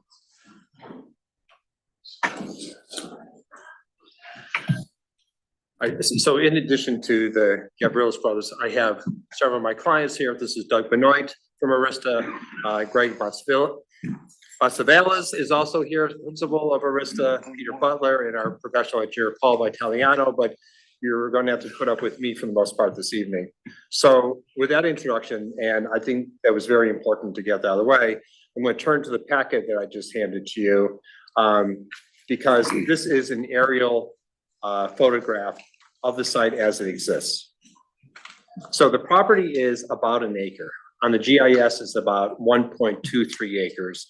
But as you see, it's very, very oddly shaped with sort of that odd tail to the south. As Paul indicated, you have an unusual front yard setback requirements, which means not only can we not have a building or a structure within the first 35 feet along the Berlin Turnpike, we can't have anything, not even paving. So that 35 feet along the 300 feet of frontage is 10,500 square feet on a site that is 43 something thousand square feet. So about 25% of our sites under your regulations, we can do nothing with other than plant grass. What has happened over the years, of course, as you can see, is that there is a non-conforming status, which is the parking that and the pavement that is in the front yard. I'm going to be kind and call the parking that's in the state right of way a non-conformity, but it's not even that. We have parking that exists on the site to the rear on the abutting parcel by agreement with that property owner. And so that's sort of what we're contending with, is how you take this site that is a little more than an acre, it's located on a corner. You could do very nice business with the right user, with the right tenants, but trying to comply with your regulations in terms of particularly that front yard setback, along with the parking requirements and everything else, is a huge challenge.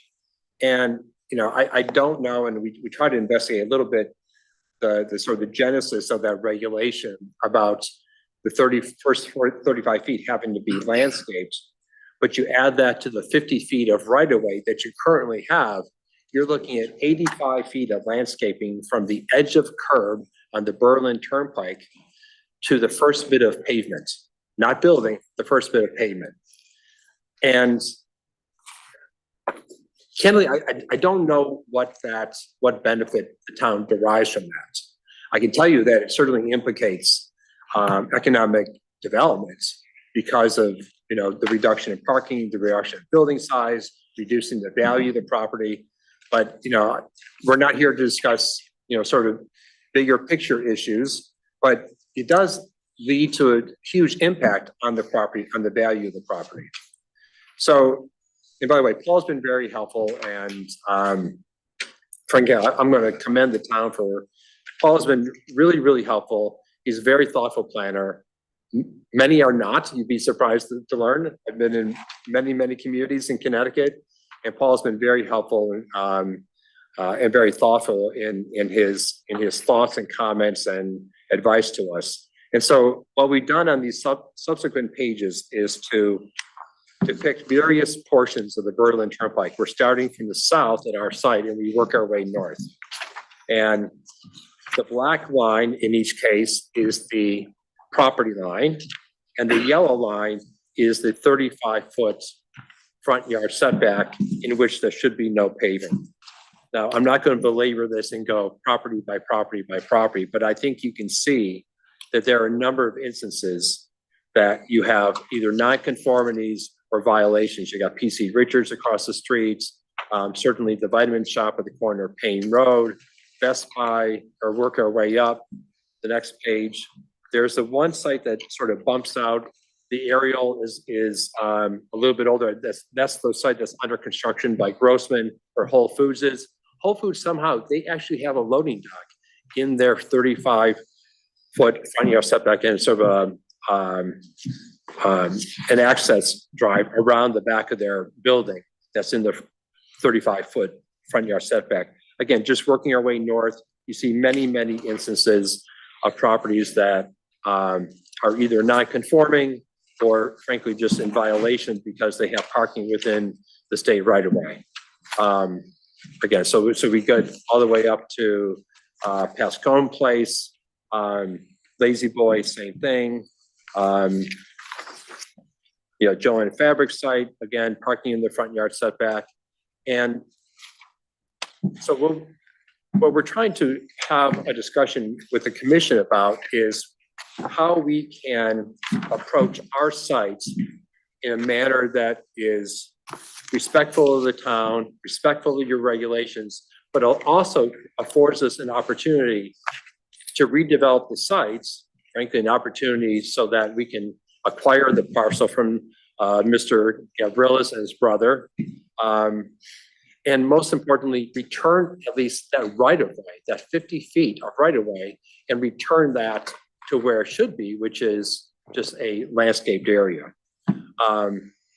There's a number of ways that we thought about in terms of doing that. There are some unusual qualities about this property. We are located at a corner, so we have 2 front yards. We are decidedly smaller than many other parcels on the Berlin Turnpike. You're in the PD zone, but this regulation covers more than just the PD zone. It covers any property on the Berlin Turnpike. We can suggest regulation amendments that say if you are reducing a nonconformity, if you are eliminating a violation of the state right of way, there's lots of different ways that we can address this specific regulation to enable us to develop the site. I don't know that you want to, or that frankly we want to try to take on more than our site, but if you said, you know what, we really want you to, we'd be happy to entertain that as well. As I said, fundamentally, I'm not sure what this regulation is gaining for the town, other than a lot of landscaping that mirrors what's on the state right of way, with I don't think any true benefits to the town, or sort of interesting. Most towns are telling developers, push your buildings to the front. We want them out on the front. We want a streetscape. We want to create some vitality. And what you're doing with this regulation is you're pushing everything away from the street. It's sort of opposite from certainly the prevailing theory of how you plan towns. So the last page I've given you is a very rough concept plan of how the site could be developed. What we're showing here is returning the state right of way to just that, making it all state right of way, entirely landscaped. Moving the curb cut further south away from the intersection, which is helpful. Moving the curb cut on Payne Road further to the west, again, further from the intersection. Reducing the amount of the nonconformity within the front yard setback. We could have a provision that says no parking within the front yard setback, or we show about 4 spaces. We could suggest landscaping along the front yard setback. Anyway, there's lots of different ideas that we can toss out and share with you, but we sort of want to get your reaction. I do think, and by the way, I commend the commission for having these informal meetings. Sometimes go back and forth on their validity or their whether or not they're helpful. I would tell you, the ones that I participated in, they're incredibly helpful. I think people are candid. There's not a huge investment on behalf of the applicants.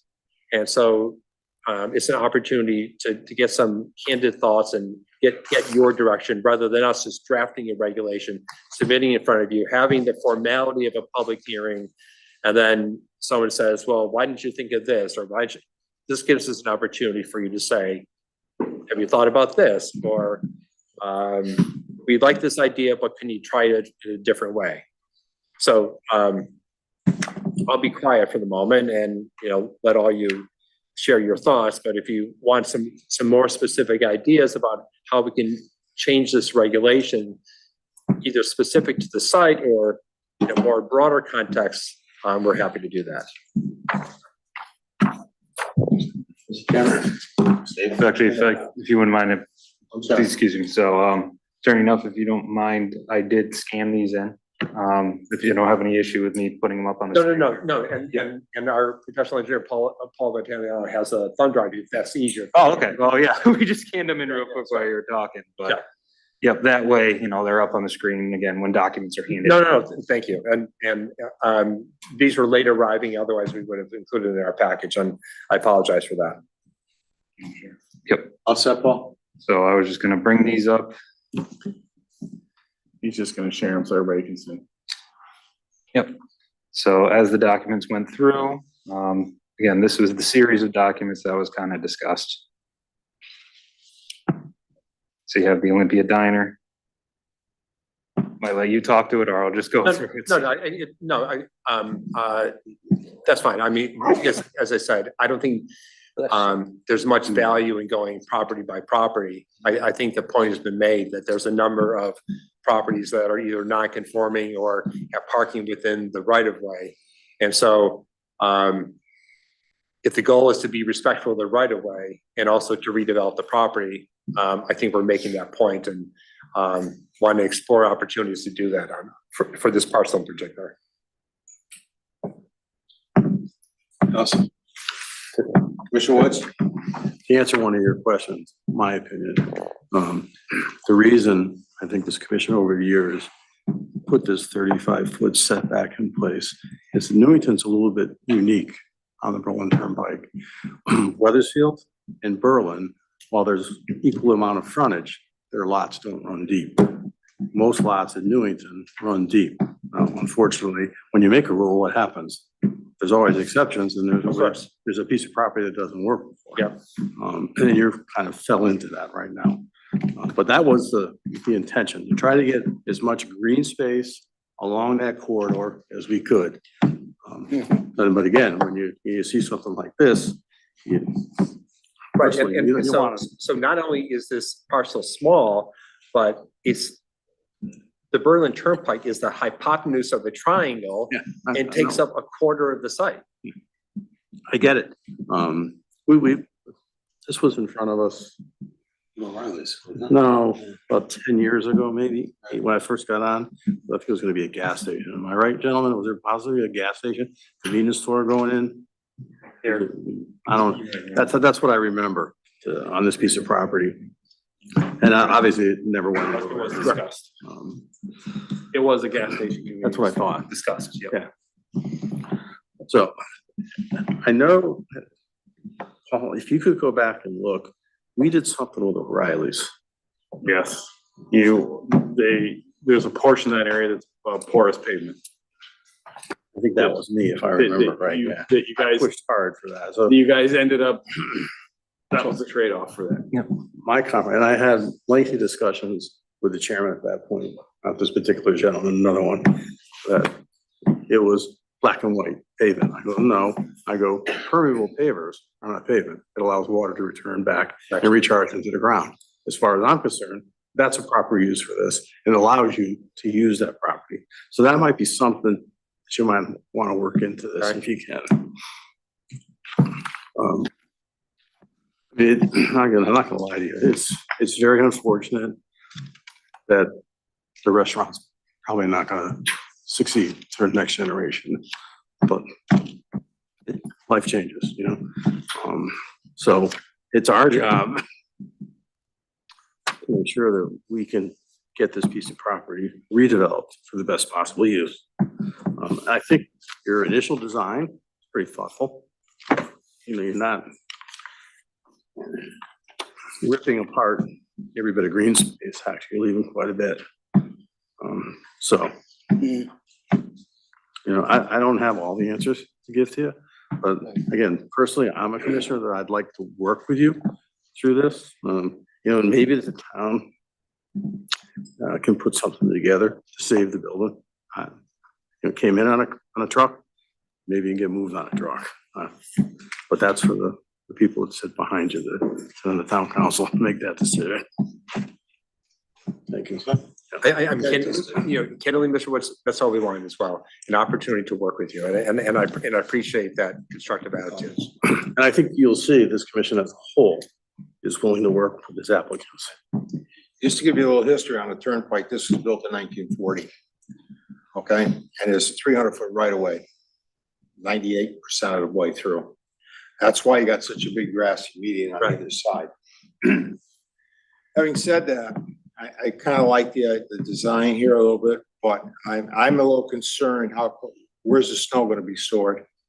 Where's your snow shelf? I don't see that much of an area here where you're gonna be pushing snow all the way around through your drive-in. I'm also a little bit concerned with the parking against O'Reilly's, where this person backing out, the person coming in might be a little conflicting. Your traffic engineer should just look at that. That's all I'm concerned with there. And other than that, Listen, if those are the sorts of things that we're talking about, I mean, we're happy to figure all that stuff out. I mean, this is literally concept plan 0.1. I mean, our professional engineer hasn't even gotten his hands on this yet, other than to review it. So, I mean, all those sorts of things, all the details, we will work out to the nth degree. Now, the only reason why I'm bringing this up is I'm retired from DOT. I know the right of ways through this area here. No, and by the way, we agree with you. And I understand about the width of the right of way, which was the sort of, but that's why we're sort of a little bit, I guess baffled, for lack of a better word, about the 35 feet in addition to that 300 feet of right of way. Well, Commissioner Woods kind of gave you the explanation. I get it. And not all the towns, Weathersfield and Berlin, have the same concerns as we have. Understood. Any other questions, Commissioner? My first question is, thanks for a little bit of history there, Steve, but since that 35-foot requirement was put in, have we had any other requests to reduce it? Not that Just the autos. Just the auto zone. Or no, O'Reilly's. O'Reilly's, whatever the building is. So we've had one, we've dealt with this issue before, so. Yes. Because I'd be interested in seeing, I don't see any reason to redo our regs so that we, affects the whole corridor. Yeah. But I'll be interested in seeing what you would suggest, affect this property, because I think you're right, it's, unless somebody wants to come in and buy it and enshrine it somehow so they can keep it, I mean, you have to do something with it, it's all economics at some point. Gotcha. Thank you. But I'd like to see how you would suggest we do this without affecting all the rest of the Berlin Turnpike. Frankly, I think it's gonna be pretty easy. Sorry. I appreciate that. I have, Mr. Chairman, I have one comment for answer Mr. Nathan. So as far as being enforced and whatnot, when Chick-fil-A came in, DOT required them to put a sidewalk out to the turnpike. They had to go before ZBA and get a variance to allow it in that buffer area. So that was the only one that I remember off the top of my head. We didn't want it. Right, exactly. The town didn't want it. DOT said, yeah, you gotta have it. So we kind of got hung up there, but. Commissioner Fox and then Commissioner Droz. Thank you, Mr. Chairman, through the chairman. Just one thing real quickly, I just wanted to reiterate Commissioner Woods's and Commissioner Nafis's comments about the green space and how, like those of you, I've only been around here for 50 years, but certain people here have been around here a little longer than that, and, before I moved in here, even McDonald's was a little TD place, okay? And this was known as Gasoline Alley. And so that's why I was in the 60s when Joe Clinton, the others were chairman, they were looking to increase green space and everything. But now like you, I'd be interested in maybe some real initiatives in taking care of it. And like Commissioner Nafis, I'd be really worried about how it would affect the rest of those along the turnpike where they're non-conforming. But I have a question for the planner. Not having to, I noticed that, this is what I consider a fairly large number of parking spaces, to the west there. I mean, are they enough? Not enough, more than enough for the square footage in the building? And I'm just wondering why, I mean, they're all marked out there. I don't know if you're gonna be using it for parking, but according to all the documents, it's got a fast service drive-through. So I'd be interested in maybe, moving around and see just how many parking spaces we really need. So that maybe we can, without doing too much damage to the regulations, move things around a little bit. Yep. Thank you. I believe that when they laid it out, they used our regulations as a guideline to make sure they would meet the parking requirement. Thank you. You know, it's actually a really good idea. It's a really good idea. I want to explore that a bit more. I said we need to talk to our tenant, but there may be some opportunities there. Commissioner Droz? Thank you. Agreeing with a lot of what previous commissioners have said, I just wanted to ask, add a quick aside, if you will, to the applicant's comparison of streetscape and how other towns are pushing more for streetscape than we're necessarily looking for on the Berlin Turnpike. If we were talking the center of town, it'd be a totally different discussion, because we'd be looking at streetscape, looking for people to be on the sidewalk, walking store to store, that type of thing. The difference is there's a 50-mile-an-hour speed limit on the Berlin Turnpike. Understood. You want to keep people away from that. No, fair point. We're talking apples and giraffes. It's, that might be a reason why. So along the lines of what Commissioner Woods was saying, but just adding a little bit more of the common sense aspect of people doing 50 miles an hour. So we kind of want to keep them separate from there. But I do like a lot of the preliminary stuff that you have on there, okay, and the willingness with which to be able to say, sure, what can we move around to make stuff work? So, no. Thank you. Absolutely. I have a quick question. Commissioner Hoffman? Looking at this, and it says that it's a QSR. Yes. And quick service restaurant to me means you're in, you're out.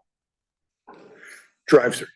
Yep. Okay. You show a lot of parking spaces there. Do you have enough room inside that facility to handle the number of people that could possibly park and go inside to either eat inside, or is there no eating inside in this type of facility?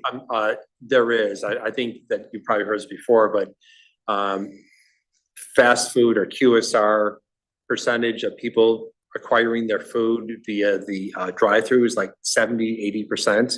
I mean, COVID really propelled that, and now it's become a habit. But I believe, and Doug, I think you laid this out. I think that the parking that's depicted is what's required by the regulations. Right. Doug Benoit from Arrested Development, if I recall correctly, help me out, guys, but I believe the parking code is based on square footage of public area. Correct. 5 spaces per And I thousand. did look at that when we laid this out. This was just really meeting what the public area was for this size prototype. But listen, I think point's well taken, and That doesn't make sense. Doug might, punch me when we get out, but because ultimately their tenant has to okay the number of spaces. But as part of this amendment, maybe we could reduce that somewhat and give you back some green space someplace else. But I think it's at least worth exploring.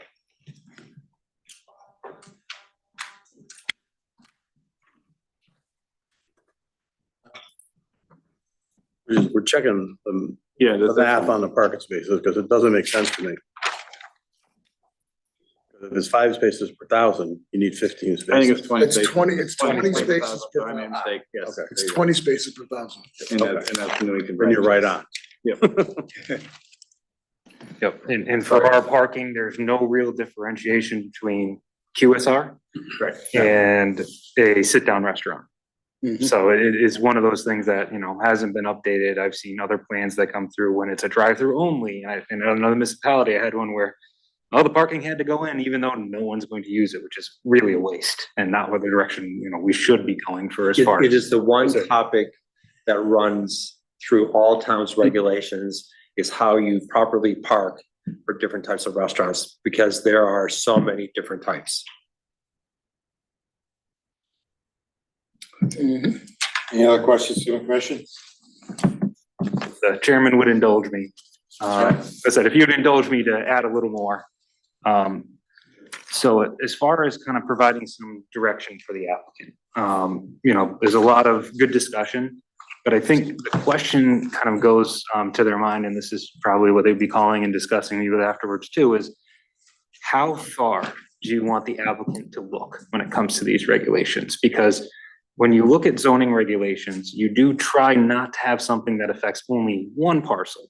However, there's other areas with nonconformities. There's something to think about for the overall plan. Again, this is the thoughtful part of it for good or for bad, but for good, for looking at it and you look at, okay, how does it affect this parcel? And how far do you want to look down the turnpike to show, okay, these changes here could have those knock-on effects on other parcels. It may have good, it might actually enhance other parcels as well, but you're looking at the effect beyond the individual parcel they're coming in front of you. Because this is a turnpike wide, as I said, across multiple zones regulation. And it has been applied, again, to Chick-fil-A, who had to push their drive-through back and get a variance for a sidewalk to go through that process. Now, should you have to get a variance to put a sidewalk in front of the property? Probably not. That might be a little too much when you're looking at regulations, but I think some guidance for the applicant of, the scope of what they were looking at and how narrow, how broad the commission is really looking at this. So when an application does come in front of you, the right information is there for the commission to consider.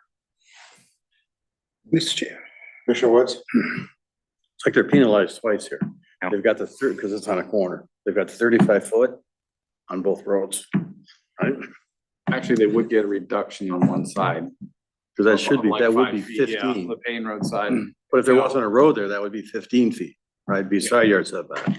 So that's 20, that would buy you a lot. Almost need to be in zoning board of appeals. You've given that any thought? Well, I mean, so what Paul raises is an interesting point. People say, well, how can you write a regulation that only affects one parcel? So is that spot zoning? So I'm sure you all know this, but in Connecticut, we don't really have we don't do spot zoning. What we have is, if you approve a legislative act, a right change or zone change, it has to be consistent with the comprehensive plan. Comprehensive plan is your regulations in your zone map. So if you try to put a gas station in on a residential property, either changing the zone or changing the regs to make that happen. That's clearly inconsistent with the regs or the zone map. Here, we're making a modification in a way that, yes, affects only maybe one or a few parcels, but doesn't mean that it's inconsistent with your comprehensive plan. To say that on sites that are on a corner, that currently are non-conforming, that currently have parking within the state right of way, that to me is entirely consistent with your regulations. We're making it more conforming. So I understand Paul's point. There are towns like Westport, like Stamford, their regulations are this thick because they literally create a new regulation for every site. And you don't want to do that. But that's not to say that you can't do that in certain circumstances where it's warranted, and it is entirely proper under Connecticut zoning law to do that, because it's consistent with the comprehensive plan. And I'm very happy to work with Paul and try to hone that in. If you want to have a separate conversation with Paul and we talk about the scope, I think what you're saying to us is try to limit it to this site or maybe sites with similar constraints that we have. The constraints are, it's a corner. The constraints are that we have a significant frontage along, the vast majority of our frontage is on the Berlin Turnpike. One of our constraints is the small parcel size. So those are all things that we can include in a regulation amendment to, sort of curtail it, reflects the unusual conditions, but also might apply to another qualified parcel.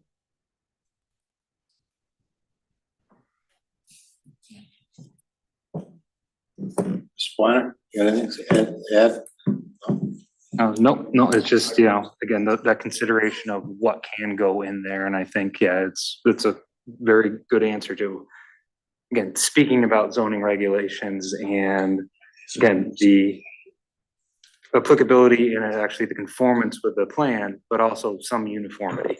And that uniformity, again, if there are other properties that have this similar condition, is that something, it sounds like that's something that the TPC would like to see in front of them if there is a regulation to say, okay, yep, it affects this property, but it could also help this property. So again, it could, while it's not the applicant's duty to work, try to improve other people's property on the Berlin Turnpike, that a regulation has that opportunity one way or another to do that as well. I just want to add, I know Commissioner Woods had mentioned that it was pointed out that that 35 feet was put in there. And I don't like to second guess what the commission did, but because we had all these deep lots. That might be one of the considerations to look for if you're trying to, the depth of the lot, and how that limits your construction. That 35-foot offset. And there's also the potential consideration that was the DOT ever planning on completely filling out the right of way? It's a very large right of way, and typically they don't reserve it unless they have a potential future expansion.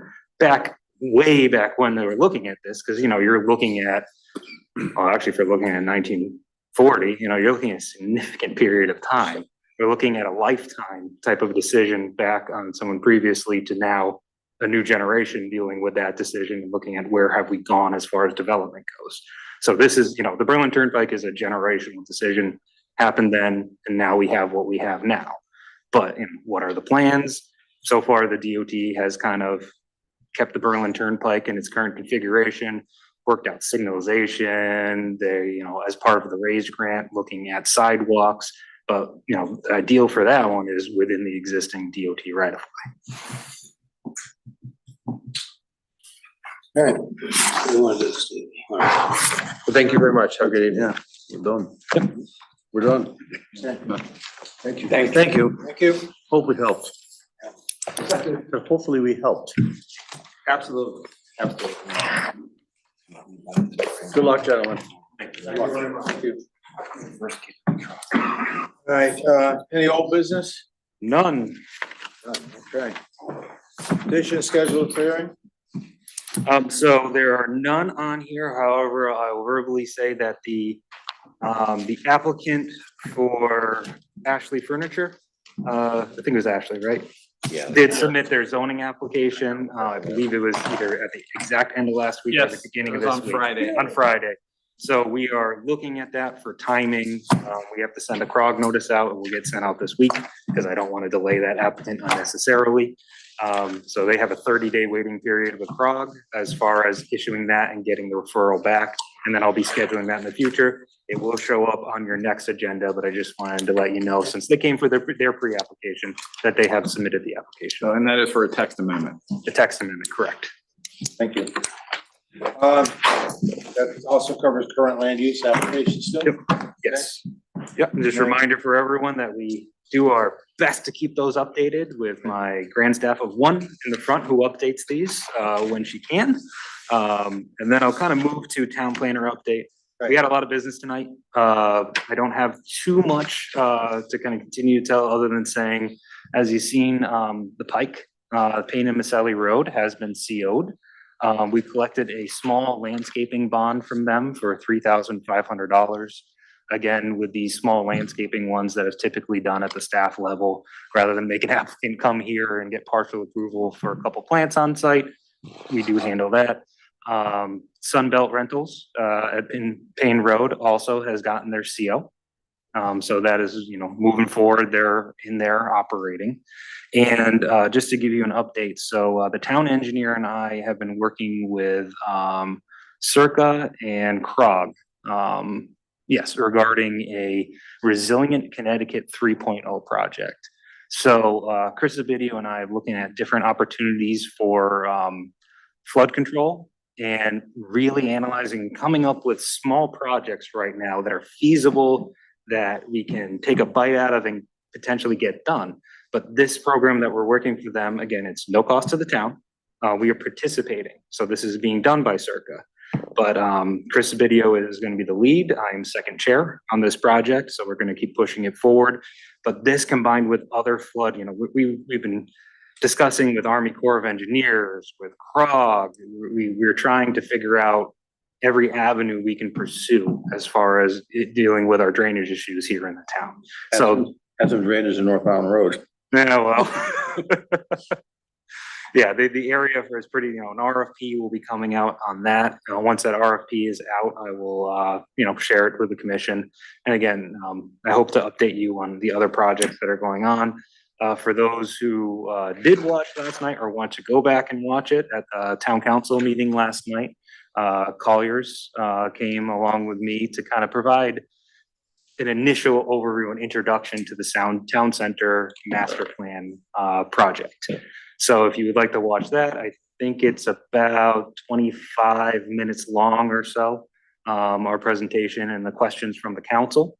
So that I actually have, I think it starts at time code 1303 or something around that. But my plan is to actually have that video, that segment posted as well, and posted on the town center website, which is newingtontowncenter.com. We try to keep it pretty simple and easy to find. So that will be posted there as well, including whenever we have an update to a future pop-up event or a public workshop. Kimberly Baptiste from Colliers did provide kind of a overview of the 3 different workshops. Again, general dates when we're going to have them. So I encourage you, if you want to stay updated on that, you can watch the council presentation. If you have any questions about it, you can also feel free to call me. And we can have discussion if you have comments. Again, on the website, there's a place for people to provide their email. So whenever we do post something new to the website, they'll get a instant alert. Whether we post a new survey, the survey is still up on that one, but if we post a new survey, if we have another meeting date, the goal of that site is you register, and instead of trying to follow every town meeting and everything like that, you get notified about this project. So that's kind of moving forward, and I'll be updating you as I start moving more projects forward as well.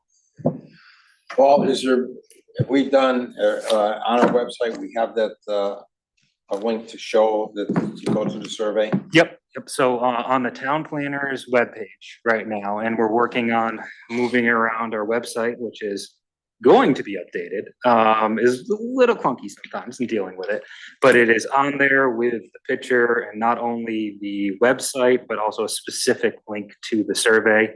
And we hope to put together even a news flash, hopefully before the end of this week, getting everything out there, again, highlighting the presentation at the council, the website, and the survey. Again, there'll be multiple touch points through this project that we're going to be issuing surveys. Again, as we gather data, as we're looking to, gain a different perspective on an item, on design, on what you want to see in the town center. Right now, it's very high level. So Eric has shared it right there. So on our website, again, it's the project area. You can see the project website and link twice. Planner page. Yep. So the goal for me is to actually get that above the fold, if we're going to use newspaper terminology on that, and try to move those other things out of the way. They're a little static, but we'll get there. But it is up there. The link is up. And again, if you go to that website, you do have the opportunity to even submit a comment right there. Yeah. If you have a comment and you have to say, I would really like to see this in the town center, there is a section on the website. You can just type it in, and we do receive them. Thank you. Second round of public participation. Maybe we should come up for the public to speak. Actually, we missed the CROG letters. So the CROG letters. Oh, I thought, Paul. Yeah. Any question with the CROG letters? Okay, sorry. No one online has their hand raised. To speak, Mr. Chairman.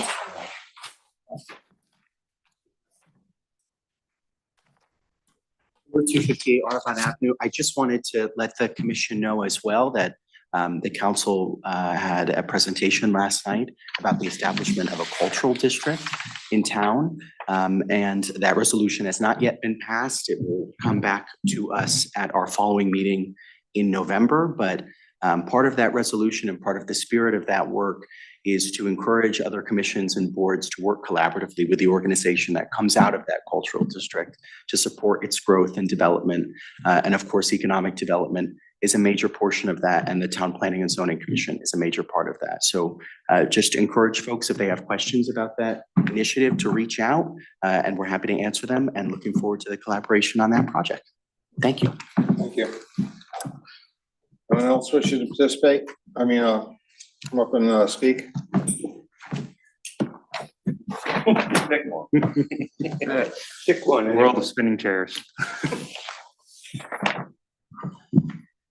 Rose Lyons, 46 Elton Drive. Fortunately, I was able to say to the people that are selling the diner what I wanted to say at public participation, and that was to wish them well in their retirement and whatever happens there. I hope it works out for both the town and for them. I thank them for the memories that they gave me as a teenager back in the day when that was the place to go at 2 o'clock in the morning, and hope that they make some memories for themselves and enjoy their lives. My grandfather ran a bar and grill at the north end of Hartford, and I know the time and energy and effort that was put into that. Family time was put aside and holidays were non-existent at times. So I wish them well, and I hope that it works out good for them. Thank you. Thank you, Ms. Lyons. Anyone else wishing to speak?